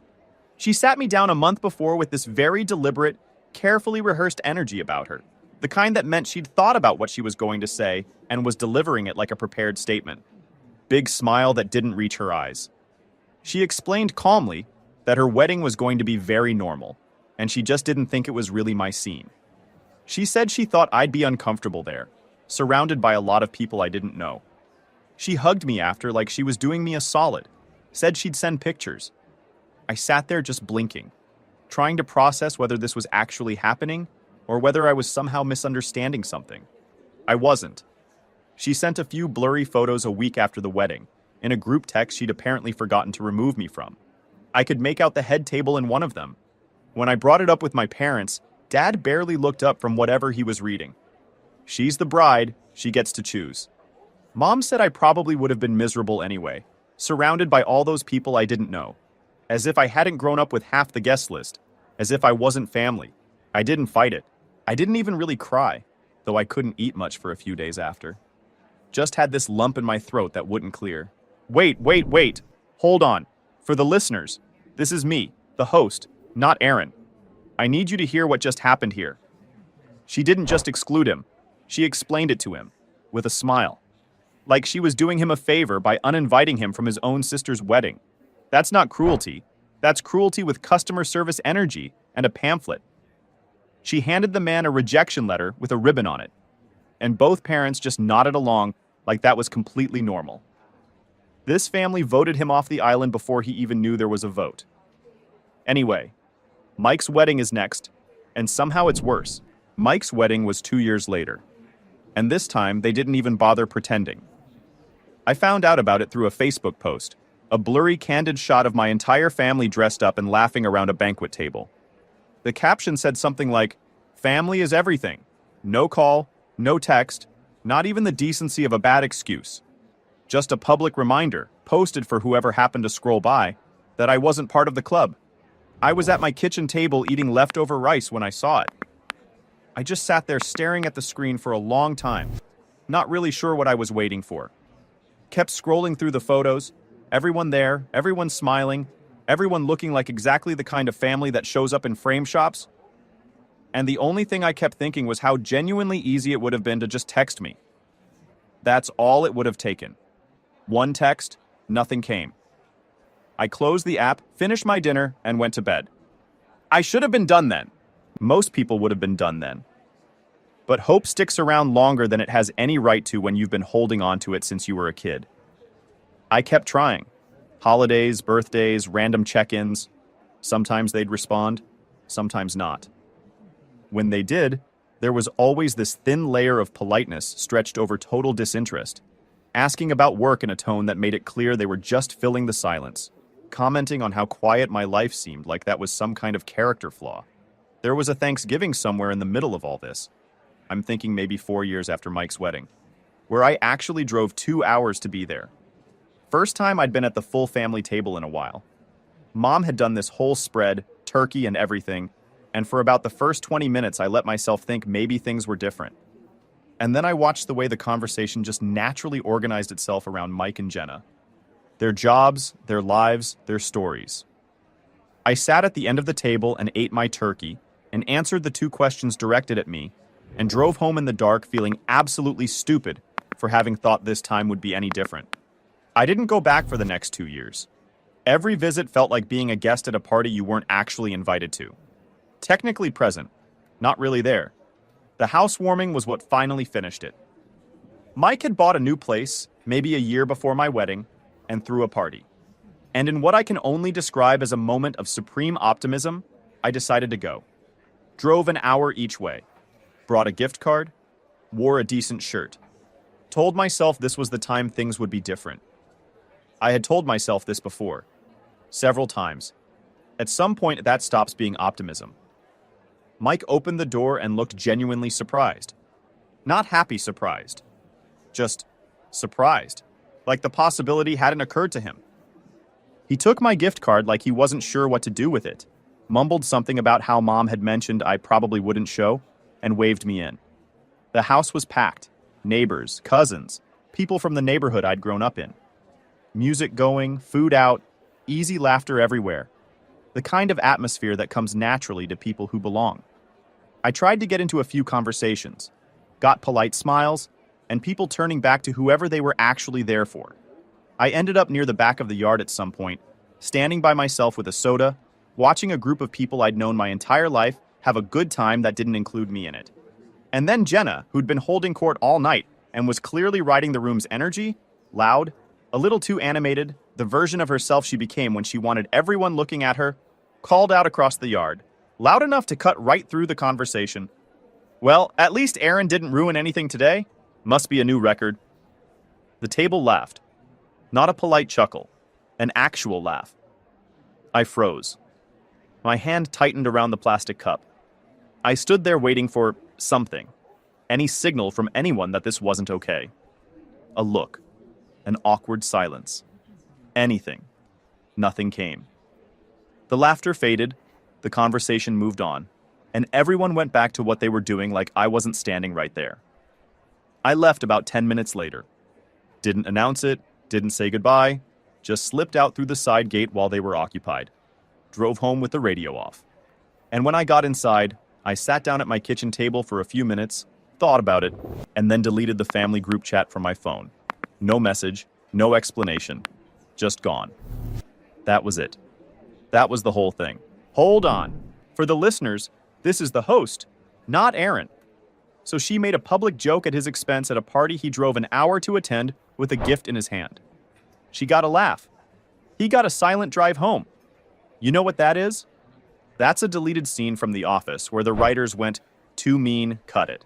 Except nobody cut it. Nobody looked guilty. The parents said nothing. This family has the emotional range of a DMV waiting room. But the best part? He didn't make a scene, just left. Quietly deleted the group chat and drove home. Rest in peace, group chat. About 4 months after the housewarming, I met Lisa. She worked in the same building as a colleague of mine. I do project coordination remotely now, but used to go in twice a week. And a mutual friend put together a small group dinner that she happened to be at. I had a book sticking out of my jacket pocket, the way I always did. She noticed and asked what it was about. Not in a polite way, in a genuinely curious way, like she actually wanted to know. I told her. She asked a follow-up question, then another one. That was pretty much it for me. We dated for about 8 months. She was warm in a way I hadn't really been around much growing up. Not performative warmth, just actually interested. In me. In the random historical facts I couldn't stop bringing up. In the bad puns I made compulsively. In whatever I'd been reading that week. She didn't make me feel like I was taking up too much space. She made me feel like I was taking up exactly the right amount. There was this one evening, maybe 3 months in, where we were at her place and I just started talking. Really talking. Not the polished version I usually gave people, but the actual version. About growing up, about the weddings, about the housewarming, about all of it. And she listened. Not the way people listen when they're waiting for you to finish. The way people listen when they actually want to understand. She didn't try to fix it or explain it away or tell me my family probably meant well. She just said, "That's a lot to carry," and meant it. I don't know if she knew what that did for me. She probably did. I proposed over dinner at a restaurant she'd mentioned once, in passing, 4 months earlier. She cried a little when she realized I'd been holding on to that detail, which was honestly the part that got me, because I'd been holding it together fine up until that moment. She said yes before I'd even finished the sentence. We started planning almost immediately. Both of us wanted small, close friends, chosen people, nothing performative. A couple dozen guests max. Just the people who'd actually shown up. One evening, we were going through the guest list at the kitchen table with takeout containers pushed to the side, and Lisa paused and asked about my family, whether I wanted to invite them. I sat with that for a while. I thought about it for real. Thought about how weddings are supposed to be these milestone moments where people set things aside. How maybe this was the kind of thing that could change the dynamic. How maybe they'd show up different if I gave them the chance. And then I thought about Jenna's face when she told me her wedding wasn't my scene. The Facebook post. Mike's doorbell expression. The housewarming. 20 plus years of being the punchline or the afterthought. Take your pick. I said no. My voice was steady when I said it. No qualification, no hedging. Just no. Lisa nodded. She said she wanted the day to be about the people who actually showed up for us. Not about managing everyone else's feelings. We moved on to centerpieces. Word got out anyway. Small towns always have loud mouths, and I've never figured out how to change that. About a week after invitations went out, my phone buzzed with a text from Mom. Not congratulations. Not, we heard you're getting married, that's wonderful. Just, heard you're getting married. When are we getting our invites? An assumption, not even phrased as a question. Just a flat expectation that they'd be included no matter how they'd treated me for the last decade. I stared at the message for probably 2 full minutes. Then I typed back, there's no invitation. That was all it took. Within the hour, the family group chat I'd deleted months ago had somehow reconstituted itself on my phone, fully loaded. Mom, Dad, Mike, Jenna, all at once, all overlapping. Guilt trips, accusations, a revolving door of how could you, and after everything we've done. Jenna posted a vague status on Facebook within the day. Funny how some people forget where they come from. Hope they enjoy their little party without real family. Mike texted me directly to say I was being immature and pathetic. Dad left a voicemail that was mostly heavy sighing and gruff lines about ingratitude. I read most of them. Put my phone face down and helped Lisa pick out centerpieces. Okay, stop. This is me, the host. I need you to picture this. This man is sitting at a table making seating charts while his family is out on the internet publicly imploding about how he forgot where he came from. Not realizing that random strangers, people who don't know any of them, are reading these posts and immediately going, wait, didn't you exclude him from your weddings? The comments doing his work for him.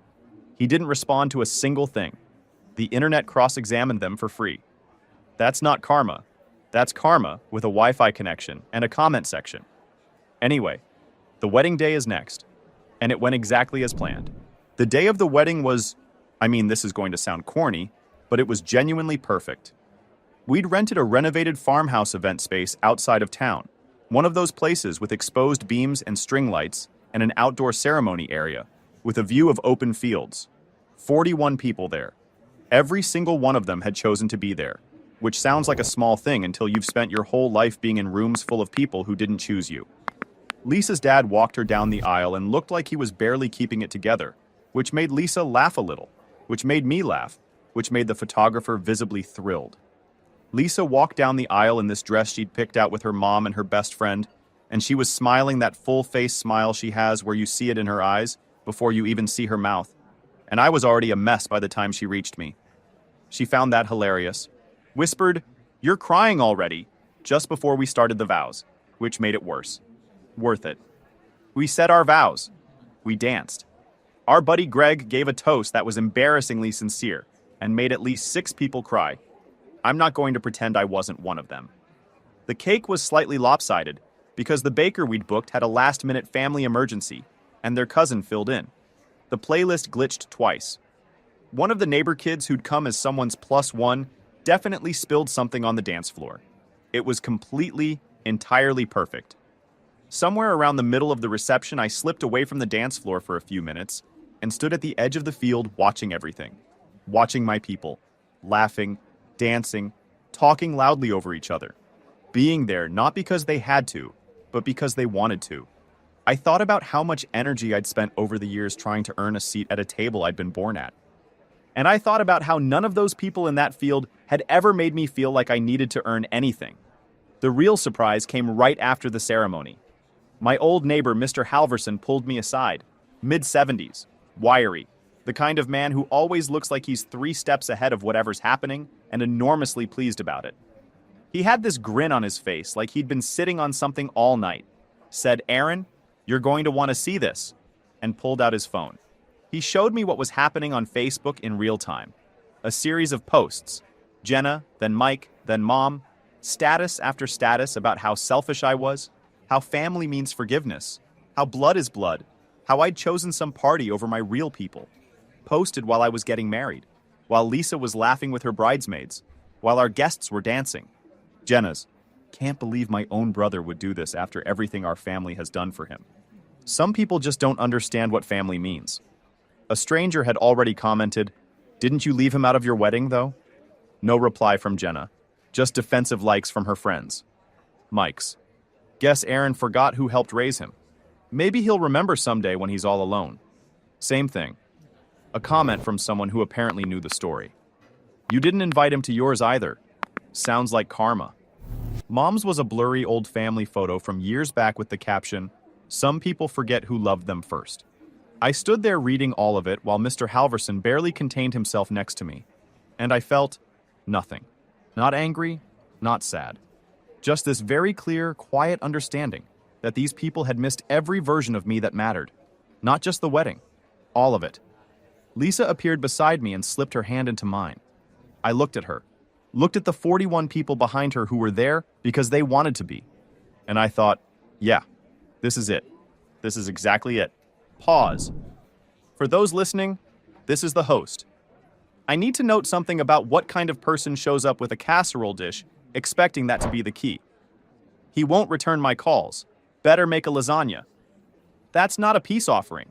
That's a hostage negotiation prop. Meanwhile, Aaron's behind his window watching all 4 of them like they're auditioning for a show nobody greenlit. And here's the kicker. When it clearly wasn't working, she set the casserole on the porch railing. Didn't hand it to anyone. Just set it down and crossed her arms. She had nowhere to go with it. That image is doing something to me. The morning after our wedding, I woke up to my phone buzzing off the nightstand. Missed calls, voicemails, texts, dozens of them. For about 2 seconds, half asleep, I thought maybe someone had something genuine to say.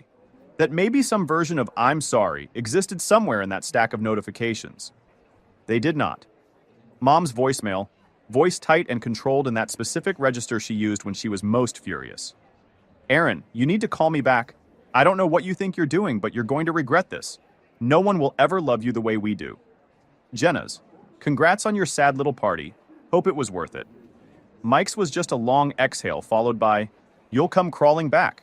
You always do. I sat on the edge of the bed and listened to them one after another while Lisa slept. And the strange thing was, none of it landed. Not even a little. It all sounded like noise from a long way away. I blocked every number, deleted every message, put the phone down, and went and made coffee. Then it was a Thursday. Wait, I think it was Wednesday, actually. It was midweek, doesn't matter, when there was a knock at the door. Not a regular knock. The kind that communicates from the first second that whoever is on the other side doesn't particularly believe in the concept of no. Lisa froze in the kitchen, spatula in the air. I crossed to the door and looked through the peephole. All four of them. Mom with a casserole dish held in front of her like some kind of offering. Dad just behind her, jaw set, arms crossed. Jenna with sunglasses on, shielding herself from whatever she expected to happen. Mike on his phone, scrolling, barely bothering to appear invested. I didn't open the door. I cracked the window. Mom's voice came through sweet and slightly too loud. That performance of warmth she deployed when she was actually furious underneath it. "Hi, sweetheart. We thought we'd come by. Just to talk. As a family." I said calmly. "No thanks. We're busy." There was a pause. Dad stepped forward. "Aaron, enough of this. We're not leaving until you come out here and talk to us." Lisa appeared behind me, her hand finding mine. She asked quietly if they were just going to leave. I told her no. Mom's smile faltered. She set the casserole dish down on the porch railing with a loud clunk, crossed her arms and shifted modes. Said this wasn't me. Said I was being cold, that I was letting someone poison me against my own blood. Then Jenna pulled her sunglasses down, just enough to direct a look through the window directly at Lisa. I opened the window a little wider. I looked at Jenna and said, "Nobody poisoned me. You did that all on your own." The smile dropped completely off her face. Mike finally looked up from his phone, which was saying something. He told me to grow up. Said I was throwing away my real family over some hurt feelings. Lisa tightened her grip on my hand. I kept my voice even and said what I needed to say. That they hadn't wanted me at the weddings, hadn't wanted me at the holidays, hadn't wanted me around when it actually mattered. So they didn't get to show up at my door when it was convenient for them. They made their choice a long time ago. I'd made mine. Mom said I'd regret it. I told her I already had everything I needed, and I closed the window. For a moment, there was stunned silence outside. Then the banging started, fists against the door, voices raised. Something cracked against the frame. I don't know if they'd tried the handle or what, but it wasn't just knocking anymore. It was force. Lisa stepped back, pulling me with her toward the kitchen. She asked if we should call the police. I said yes. Definitely yes. She grabbed her phone and got behind the counter.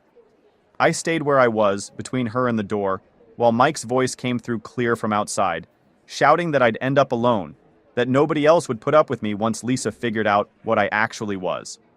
Mom cycling through her repertoire, Dad going deep and loud the way he used to when he wanted a room to go still. I didn't say anything back, just stood there, breathing slow. And then, the most satisfying sound I've ever heard in my life. Sirens. The banging stopped immediately. I crossed to the window and watched as Mom snatched the casserole off the railing, like she could somehow salvage the scene if she was just holding it again. Dad told Mike and Jenna to act normal. They tried to look like they'd just been standing there having a casual conversation on someone's porch. 2 officers pulled up. I stepped outside with my hands visible. Lisa came out a minute later and stood next to me, solid and calm. Mom rushed forward before anyone could say a word and launched into her version. That I was their son, that I'd been brainwashed, that they were just trying to talk. All of it delivered with the trembling voice she used when she wanted to look like the victim. Dad leaned in with the, "We have a right to see him" angle. One of the officers explained, with the patience of someone who'd had this exact conversation 50 times before, that I was an adult, they had no legal right to enter without permission, and if they continued, they could be charged. And then I said the line that made the whole porch go completely quiet. "I want to press charges for trespassing and attempted forced entry, and I want to file for a restraining order." Mom's mouth fell open. Dad went red. Jenna's sunglasses slipped. Mike actually took a step back. They got a formal warning on the spot. If they showed up again, they'd be arrested. I filed the paperwork that afternoon. The door, officially, slammed shut. "Yo, timeout. This is me, not Aaron. Let me just appreciate what this man did here." Dad said, "We're not leaving." Aaron called the police. Dad said, "You'll regret this." Aaron filed the paperwork. Mom said, "No one will ever love you the way we do."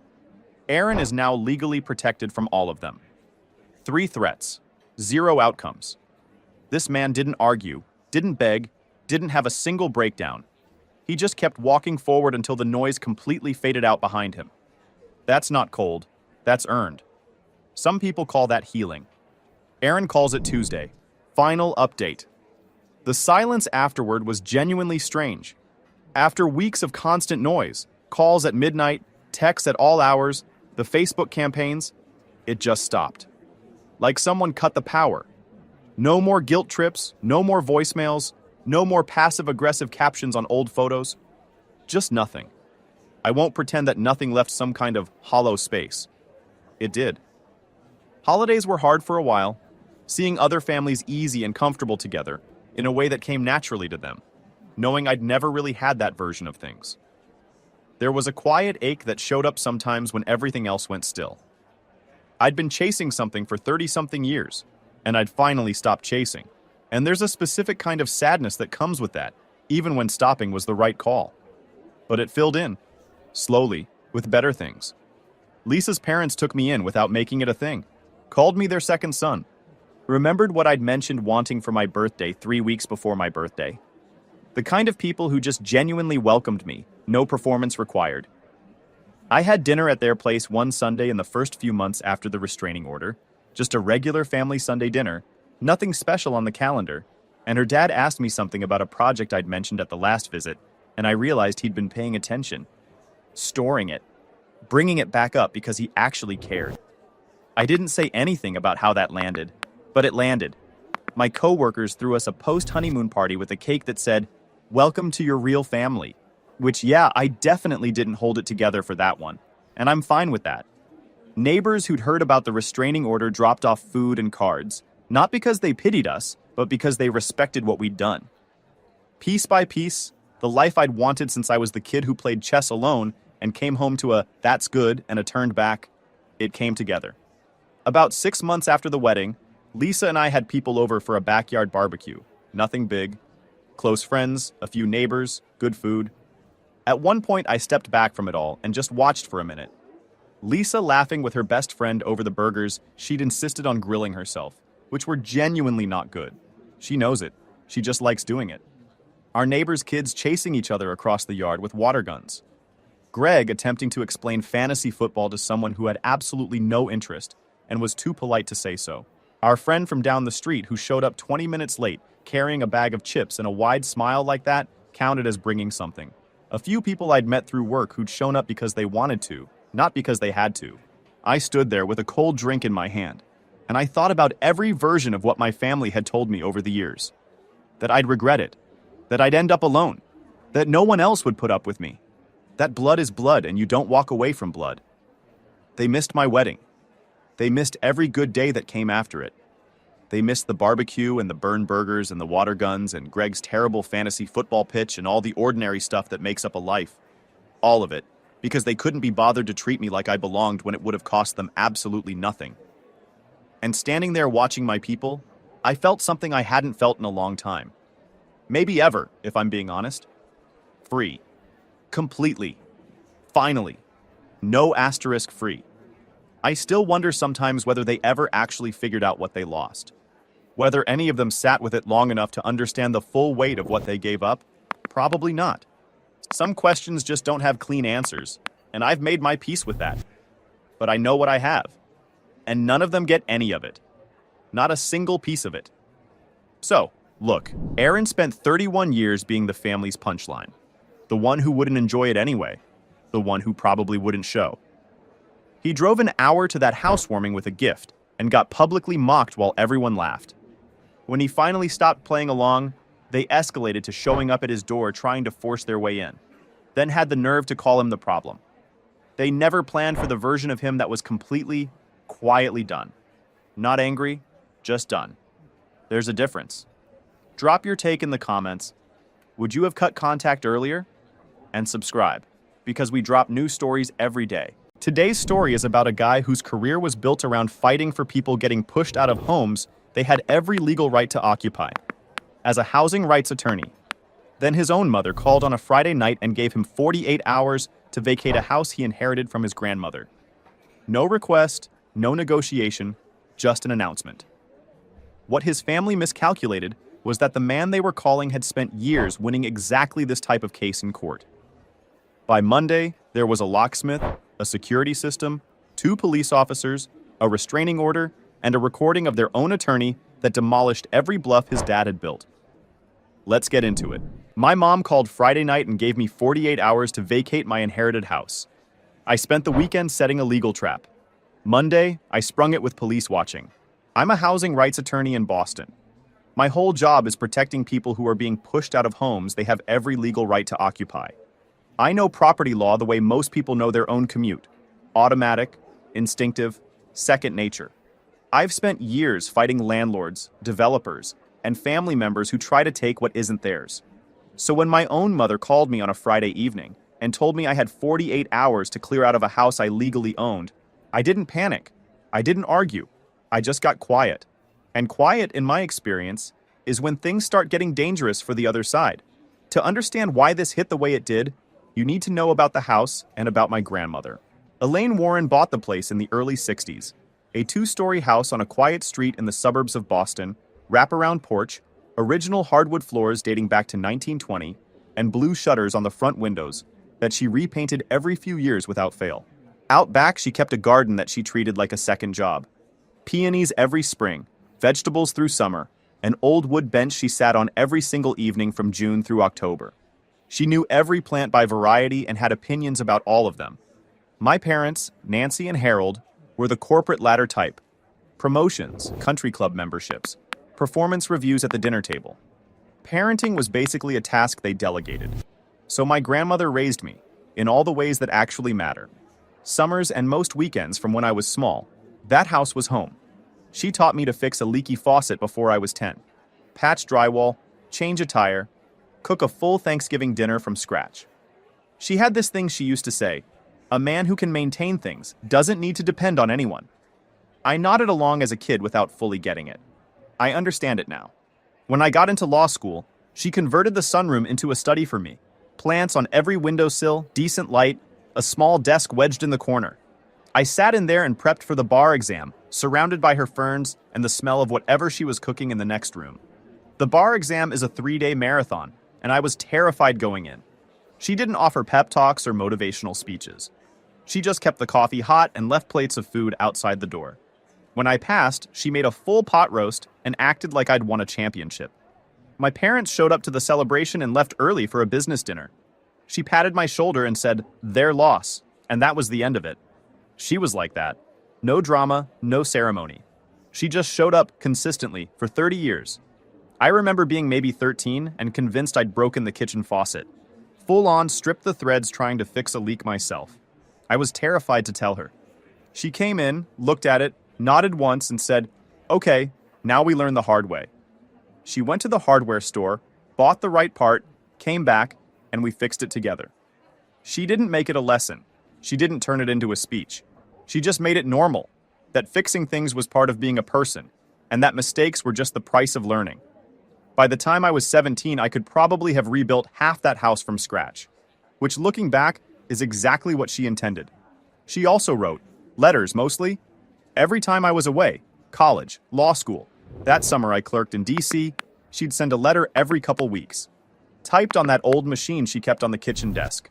News about the neighborhood, updates on the garden, observations about whatever book she was reading. She never made them feel like she was checking in.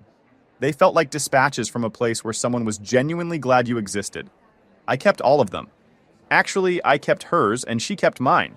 I found out after she passed that she'd saved every letter I ever sent her. Filed in order, dated, in a wooden box. That one still gets me sometimes. My sister Stephanie is 4 years younger than me. She took a different path, went to the business school my parents picked, married the man they approved of, never once pushed back on anything they said. She became what they'd always wanted. I became the one who chose public interest law over corporate, won his first big case protecting a group of elderly tenants from an illegal eviction, and heard his father describe it as small time compared to real law. That was the dynamic.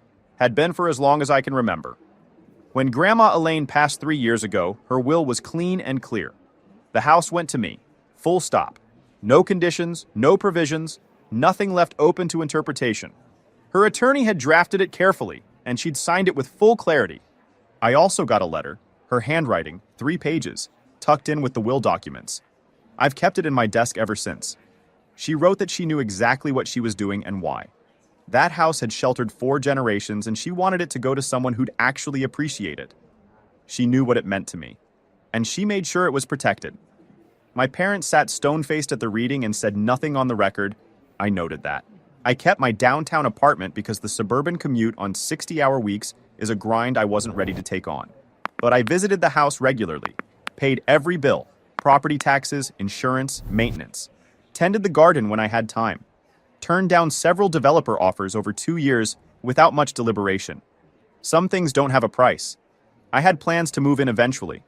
Maybe when my caseload settled or when I was ready to put more space between myself and the city. I wasn't rushing. Then, on a Friday evening in early spring, after a brutal week in court, I picked up my mother's call. "We need to discuss the house," she said. No greeting. I sat down on my couch. "Okay. Your sister's divorce was finalized last month. She and Amanda have nowhere to go. Your father and I have decided they'll move into your grandmother's house." I said as evenly as I could, "That house is mine. Grandma left it to me in her will." "Don't be difficult, Cal. You don't even live there. It's sitting empty while your sister and your niece need a roof. Family helps family." I went through it plainly. The will was legally executed. I paid every bill associated with the property. I maintained it. This wasn't a matter of selfishness. It was a matter of who owned the house. And the answer to that question was in a filed public document. "Your father already spoke with Martin," she said. Martin was the family attorney my parents had used for 30 years. "There are provisions in the will we can challenge. Residency requirements you're not meeting." That was a flat-out lie. I knew that will inside and out, and there were no such provisions. My grandmother had left the house to me unconditionally. But I didn't say that. I kept listening. "You have 48 hours to get any personal items out. After that, Stephanie moves in." Before I could respond, my father's voice came on the line. He'd been on a second extension the entire time. "Cal, this isn't up for debate. Stephanie needs the house more than you do.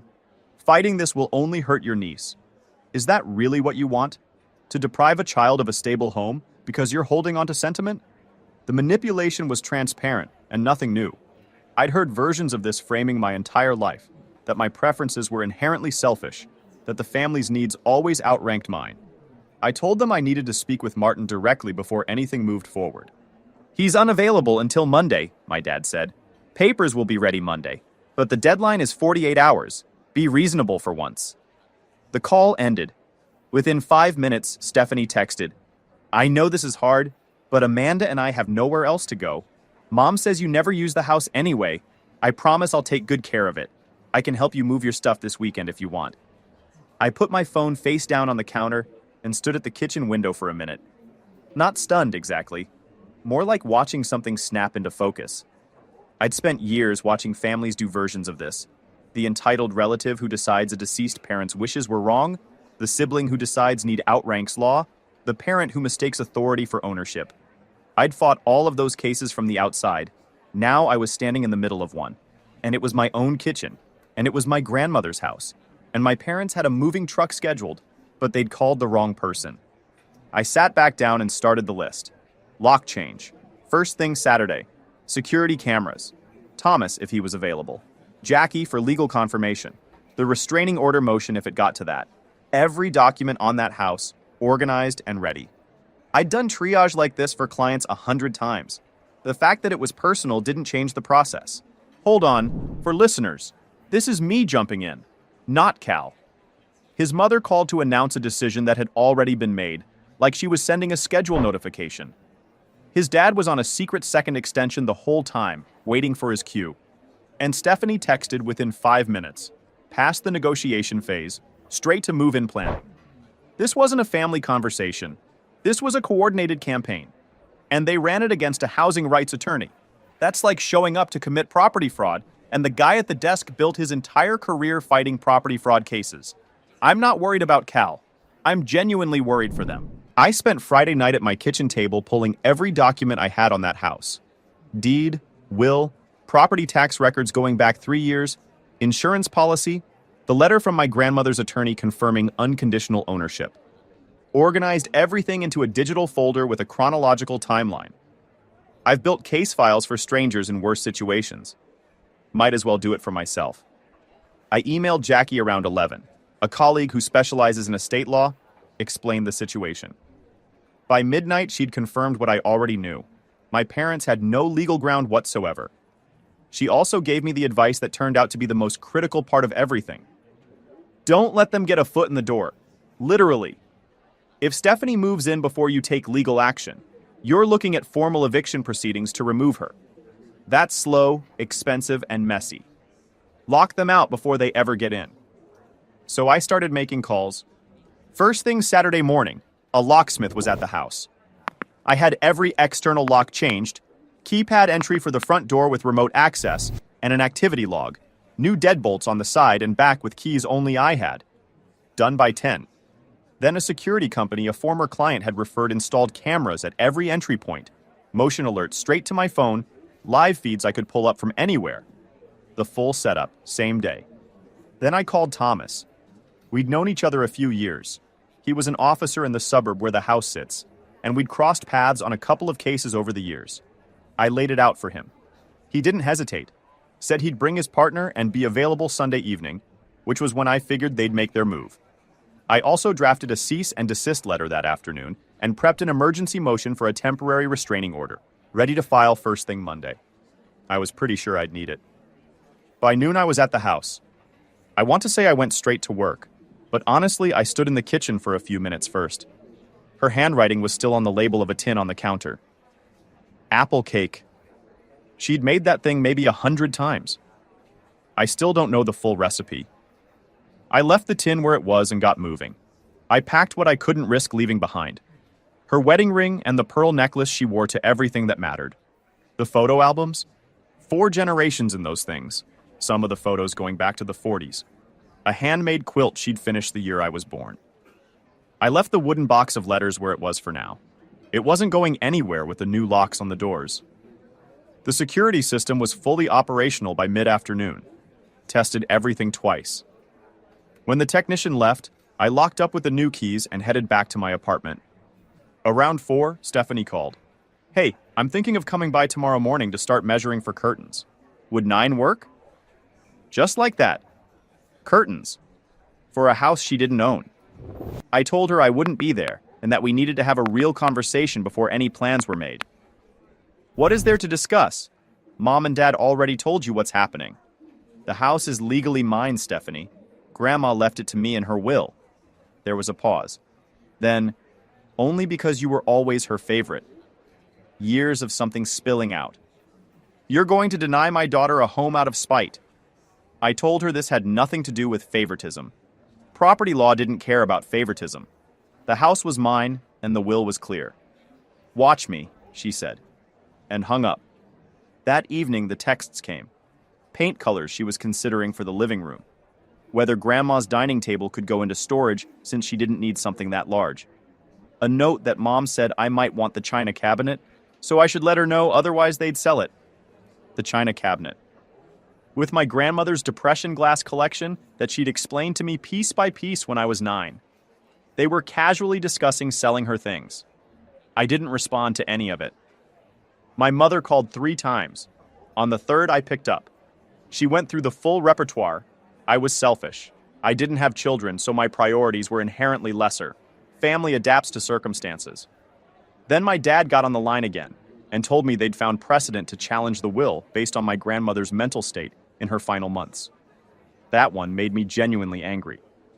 My grandmother was completely sharp until the end. Any doctor who saw her would confirm it. Her bridge group would confirm it. The library volunteers she worked with every Thursday would confirm it. And my parents both knew that. I told my dad what he was suggesting was false, and he knew it, and that any attorney who helped build a case on a fabricated competency claim should understand what that looked like professionally. He said this wasn't over, and ended the call. Pause. For listeners, this is still me. Take in what this man's Saturday looked like.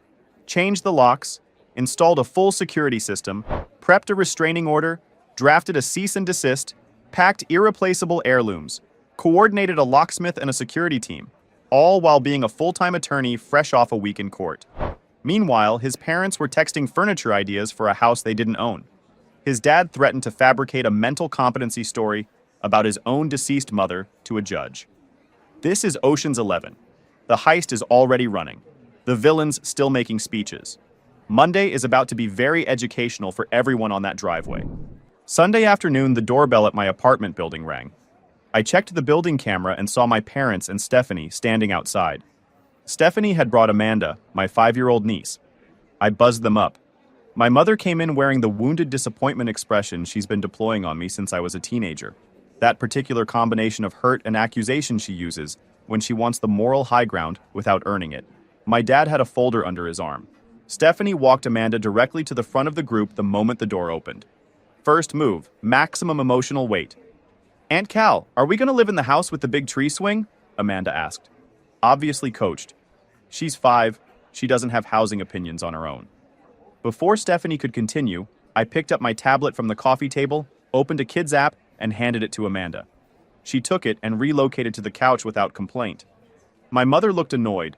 Stephanie looked furious. "That was unnecessary," Stephanie said. "Using a 5-year-old as a negotiating tactic is what's unnecessary," I said. "The answer to this conversation doesn't change based on who's in the room." My mother launched in. Everything the family had done for me over the years.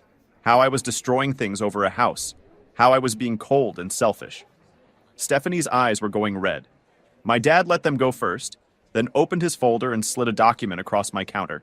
He called it a formal notice of intent to challenge the will. I picked it up and spent about 20 seconds on it.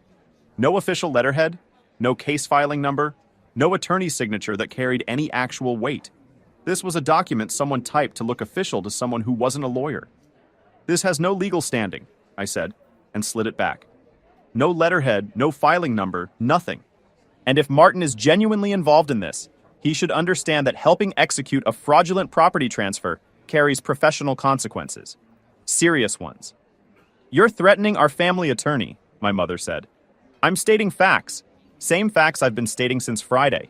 The house is mine, it stays mine, and it's not available for Stephanie. Not tomorrow.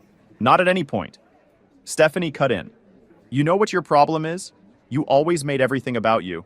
Grandma loved you best, and now you're using that to punish my daughter for something she had nothing to do with." "This isn't about who Grandma loved more," I said. "It's about a legally executed will and who the property belongs to. That's it. Everything else you're adding on top of that is your story, not mine." My dad went red. He pulled his folder back across the counter. "This isn't over. Be prepared for what comes next." "I'm always prepared," I said. "Are you?" They left. Amanda waved from over Stephanie's shoulder as the door closed. I leaned against the wall for about 30 seconds. Not unsettled, focused. Monday was the one that counted. Wait. I need to formally name the man who walked into a housing rights attorney's apartment with a fake document in a folder, tried to deploy his 5-year-old granddaughter as an emotional play, and left with, "Be prepared for what comes next." Ladies and gentlemen, Captain Compliance Notice. A man so used to unchallenged authority that he printed a Word document, put it in a folder, and called it a legal notice. To a lawyer. And are you? Isn't a scared man's question. It's a question from someone who already knows what's loaded in the chamber. His dad brought a bluff. Cal brought the entire legal system. Those are not equivalent preparations. Monday morning, I took the day off. My supervisor didn't push back. I hadn't missed a day for personal reasons in 6 years, so I had the credit to spend. I filed the emergency TRO at 8 in the morning and had it granted by 8:45. Wait, no, 8:40. I remember because I was already in the car when the confirmation came through. Emergency motions for documented imminent property threats move fast when the paperwork is solid. I was parked down the street from the house before 9. Clear line of sight to the driveway. On the passenger seat, the deed, the will, the attorney's letter confirming unconditional ownership, and the restraining order. Thomas texted at 10 to say he and his partner Rivera were 5 minutes out. At 9:30, my phone buzzed. Motion at the front of the house. I pulled up the camera feed and watched my dad doing a full perimeter walk, trying door handles, checking windows, standing in front of the new keypad lock on the front door, with the expression of a man whose plan was not going as planned. He made a phone call, gesturing at the house while he talked. 20 minutes later, a moving truck rolled up. Then my mother's SUV pulled in behind it. Dad went to meet them in the driveway. More discussion.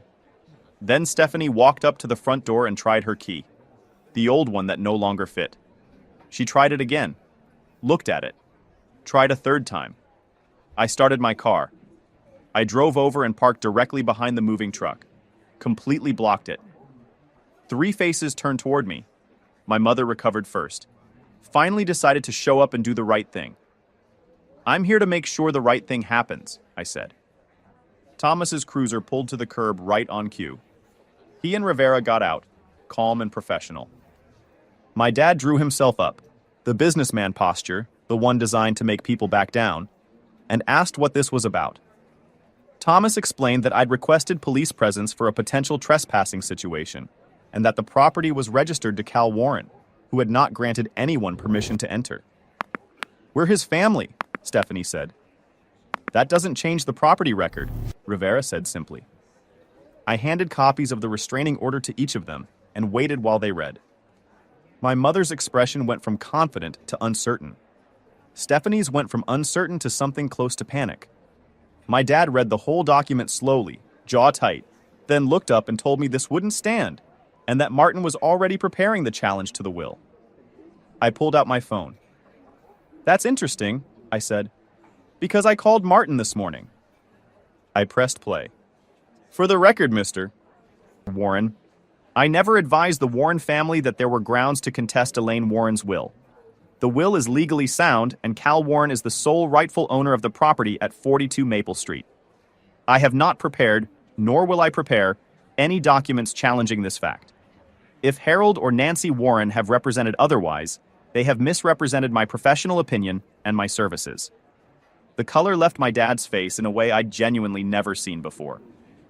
My mother looked from him to me, then back to him. Her voice came out quiet. "You lied to me?" He blustered. Martin was being overly cautious. There were other attorneys. I said no reputable attorney would touch a challenge this thin. The will was properly executed. My grandmother was fully capable until the very end.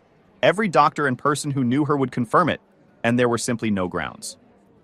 Every attorney they'd ever consulted had apparently told them the same thing. But I didn't have the full picture on that yet. That came later. My mother was still staring at my dad, not at me. Something was shifting between them in real time. Some version of the story she'd been telling herself about this whole situation was coming apart, and she was starting to see the seams. She asked him again, more quietly. Had he actually talked to Martin? Had Martin actually said they had a case? My dad said he was being cautious one more time and then stopped talking. Stephanie asked eventually what was supposed to happen now. That their stuff was in the truck. That they'd already given up their apartment. There was real distress underneath it, and I noticed. But distress doesn't override property law, and it doesn't make what my family attempted acceptable. I told her I'd send her a list of short-term rentals in the area. That I was sorry she was in a difficult spot, but the house wasn't an option. My dad said, "Let's go," in the way that means the conversation ended, because he lost it. He guided my mother toward the car. Stephanie argued about the truck. He told her to figure it out. They left. Rivera confirmed to the departing cars that the restraining order was active, and any entry attempt would have immediate legal consequences. Thomas walked over after they pulled out. "You okay?" I looked at the house, the porch swing, the garden pushing through along the back fence, the blue shutters she'd last repainted the spring before she died. "Better than okay," I said. "I think I'm exactly where I need to be." Final update. The days after were predictable. Extended family I hadn't heard from in years suddenly had opinions. My mother's sister Dorothy left a voicemail saying my grandmother would be ashamed of me. The fact that they were invoking her name to pressure me into violating her explicitly stated, legally filed, signed in front of witnesses' wishes. Not one of them caught that as ironic. My cousin Jake was one of the only ones who asked for my side before forming an opinion. When I explained it, he texted back, "That sounds exactly like Uncle Harold and Aunt Nancy. Good for you." I've always liked Jake. His mom was in the voicemail group. Families are complicated that way. Stephanie alternated between angry and desperate. "You've ruined everything," would come through, then a few days later. "Please, just a few months until I can save up a deposit." I held the same position both times. I'd offered to help her find alternative housing and contribute to a security deposit, and that offer stayed on the table. But the house wasn't moving. She and Amanda moved into my parents' guest house in the meantime, which I found out later through a mutual friend, which meant the nowhere to go framing had been somewhat overstated from the start. But the part that really hit me came about a week after the Monday confrontation, in the form of an email from Martin. He apologized for being caught in the middle and attached a set of documents that I had to read twice before they fully landed. My parents had first consulted him about challenging my grandmother's will 3 years ago. Not after Stephanie's divorce. That was just the pretext they'd been waiting for. He had refused then, the same as he'd refused now, but he felt I had a right to know the complete history. The attached emails laid it out plainly. A deliberate, long-running plan. Multiple attorney consultations over 3 years. Every single one told my parents they had no viable case. There was one email from my dad to a lawyer who had declined to take it. He wrote, in part, "My mother's decision to leave the house to Cal, rather than allowing the family to determine its best use, was short-sighted and emotionally driven. We need to correct this mistake." Correct this mistake. A mistake being my grandmother exercising her legal right to leave her own property to whoever she wanted. I sat at my kitchen table and read through those emails for a long time. What got me wasn't the scheming. I'd already accepted that my parents were capable of that. What got me was the 3 years. All those holiday dinners, all those phone calls, all those moments where I was trying to be a reasonable adult member of this family, while they were actively consulting attorneys to take my house. The whole time. I'd been sitting across from them at Thanksgiving while they were doing this. I forwarded everything to Jackie. Her response was short and direct. This was bordering on conspiracy to commit property fraud, and the documentation would end any future challenge attempt permanently. She wasn't wrong. About a month later, my dad sent a certified letter threatening renewed legal action. My response, drafted with Jackie's help, included every one of Martin's attachments. I never heard from him about the house again. My mother sends holiday cards now. No acknowledgement of what happened.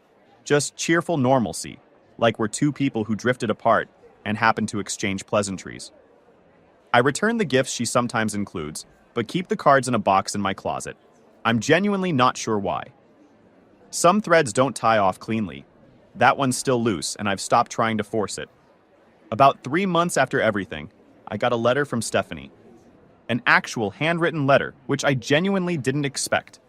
She said she owed me an apology. That she'd been so deep in her own situation, she never stopped to ask whether what she was participating in was actually right. She said watching me hold my ground made her look at some things differently, about the family and how it had always operated. She'd found an apartment. She and Amanda were settled. She was working on some things. I wrote back and thanked her, wished her well. I don't know if it becomes something more eventually. It might. It might not. I'm definitely not rushing toward it, but I'm not closing the door either. What I've come to understand is that my grandmother knew exactly what she was doing when she left me that house. Not just legally. She'd seen the dynamic long before I could articulate it. She'd watched my parents operate for 30 years. She knew how they handled things they wanted. So she made sure that house was mine in a way they couldn't undo. She put it in writing, filed it properly, and made it iron. That was her way of protecting me even after she was gone. And fighting for it was the least I could do in return. 6 months after the confrontation, I sold my downtown apartment and moved into the house full-time. The commute is longer, and I don't care at all. I wake up every morning in the room where I used to sit for the bar exam and look out at the garden she planted 50 years before I was born. I tend it the way she showed me. Same varieties she always kept, notes from the journal she left behind. A few additions I've made myself. The peonies come back every spring without being asked to. She used to say that's what happens when you give something the right conditions. She said it about the garden. I don't think that's the only thing she meant. Look, Cal didn't do anything explosive here. No speeches, no yelling in the driveway. He documented everything, changed the locks, lined up the law, and showed up ready. When his dad bluffed about the family attorney, Cal had that attorney's voice queued up to play back on the spot. That's not revenge. That's preparation. Real difference. The house was always his. His grandmother made sure of it. He just made sure everyone else understood it too. Drop a comment. What would you have done if your own family pulled something like this? And if you're not subscribed yet, hit the button.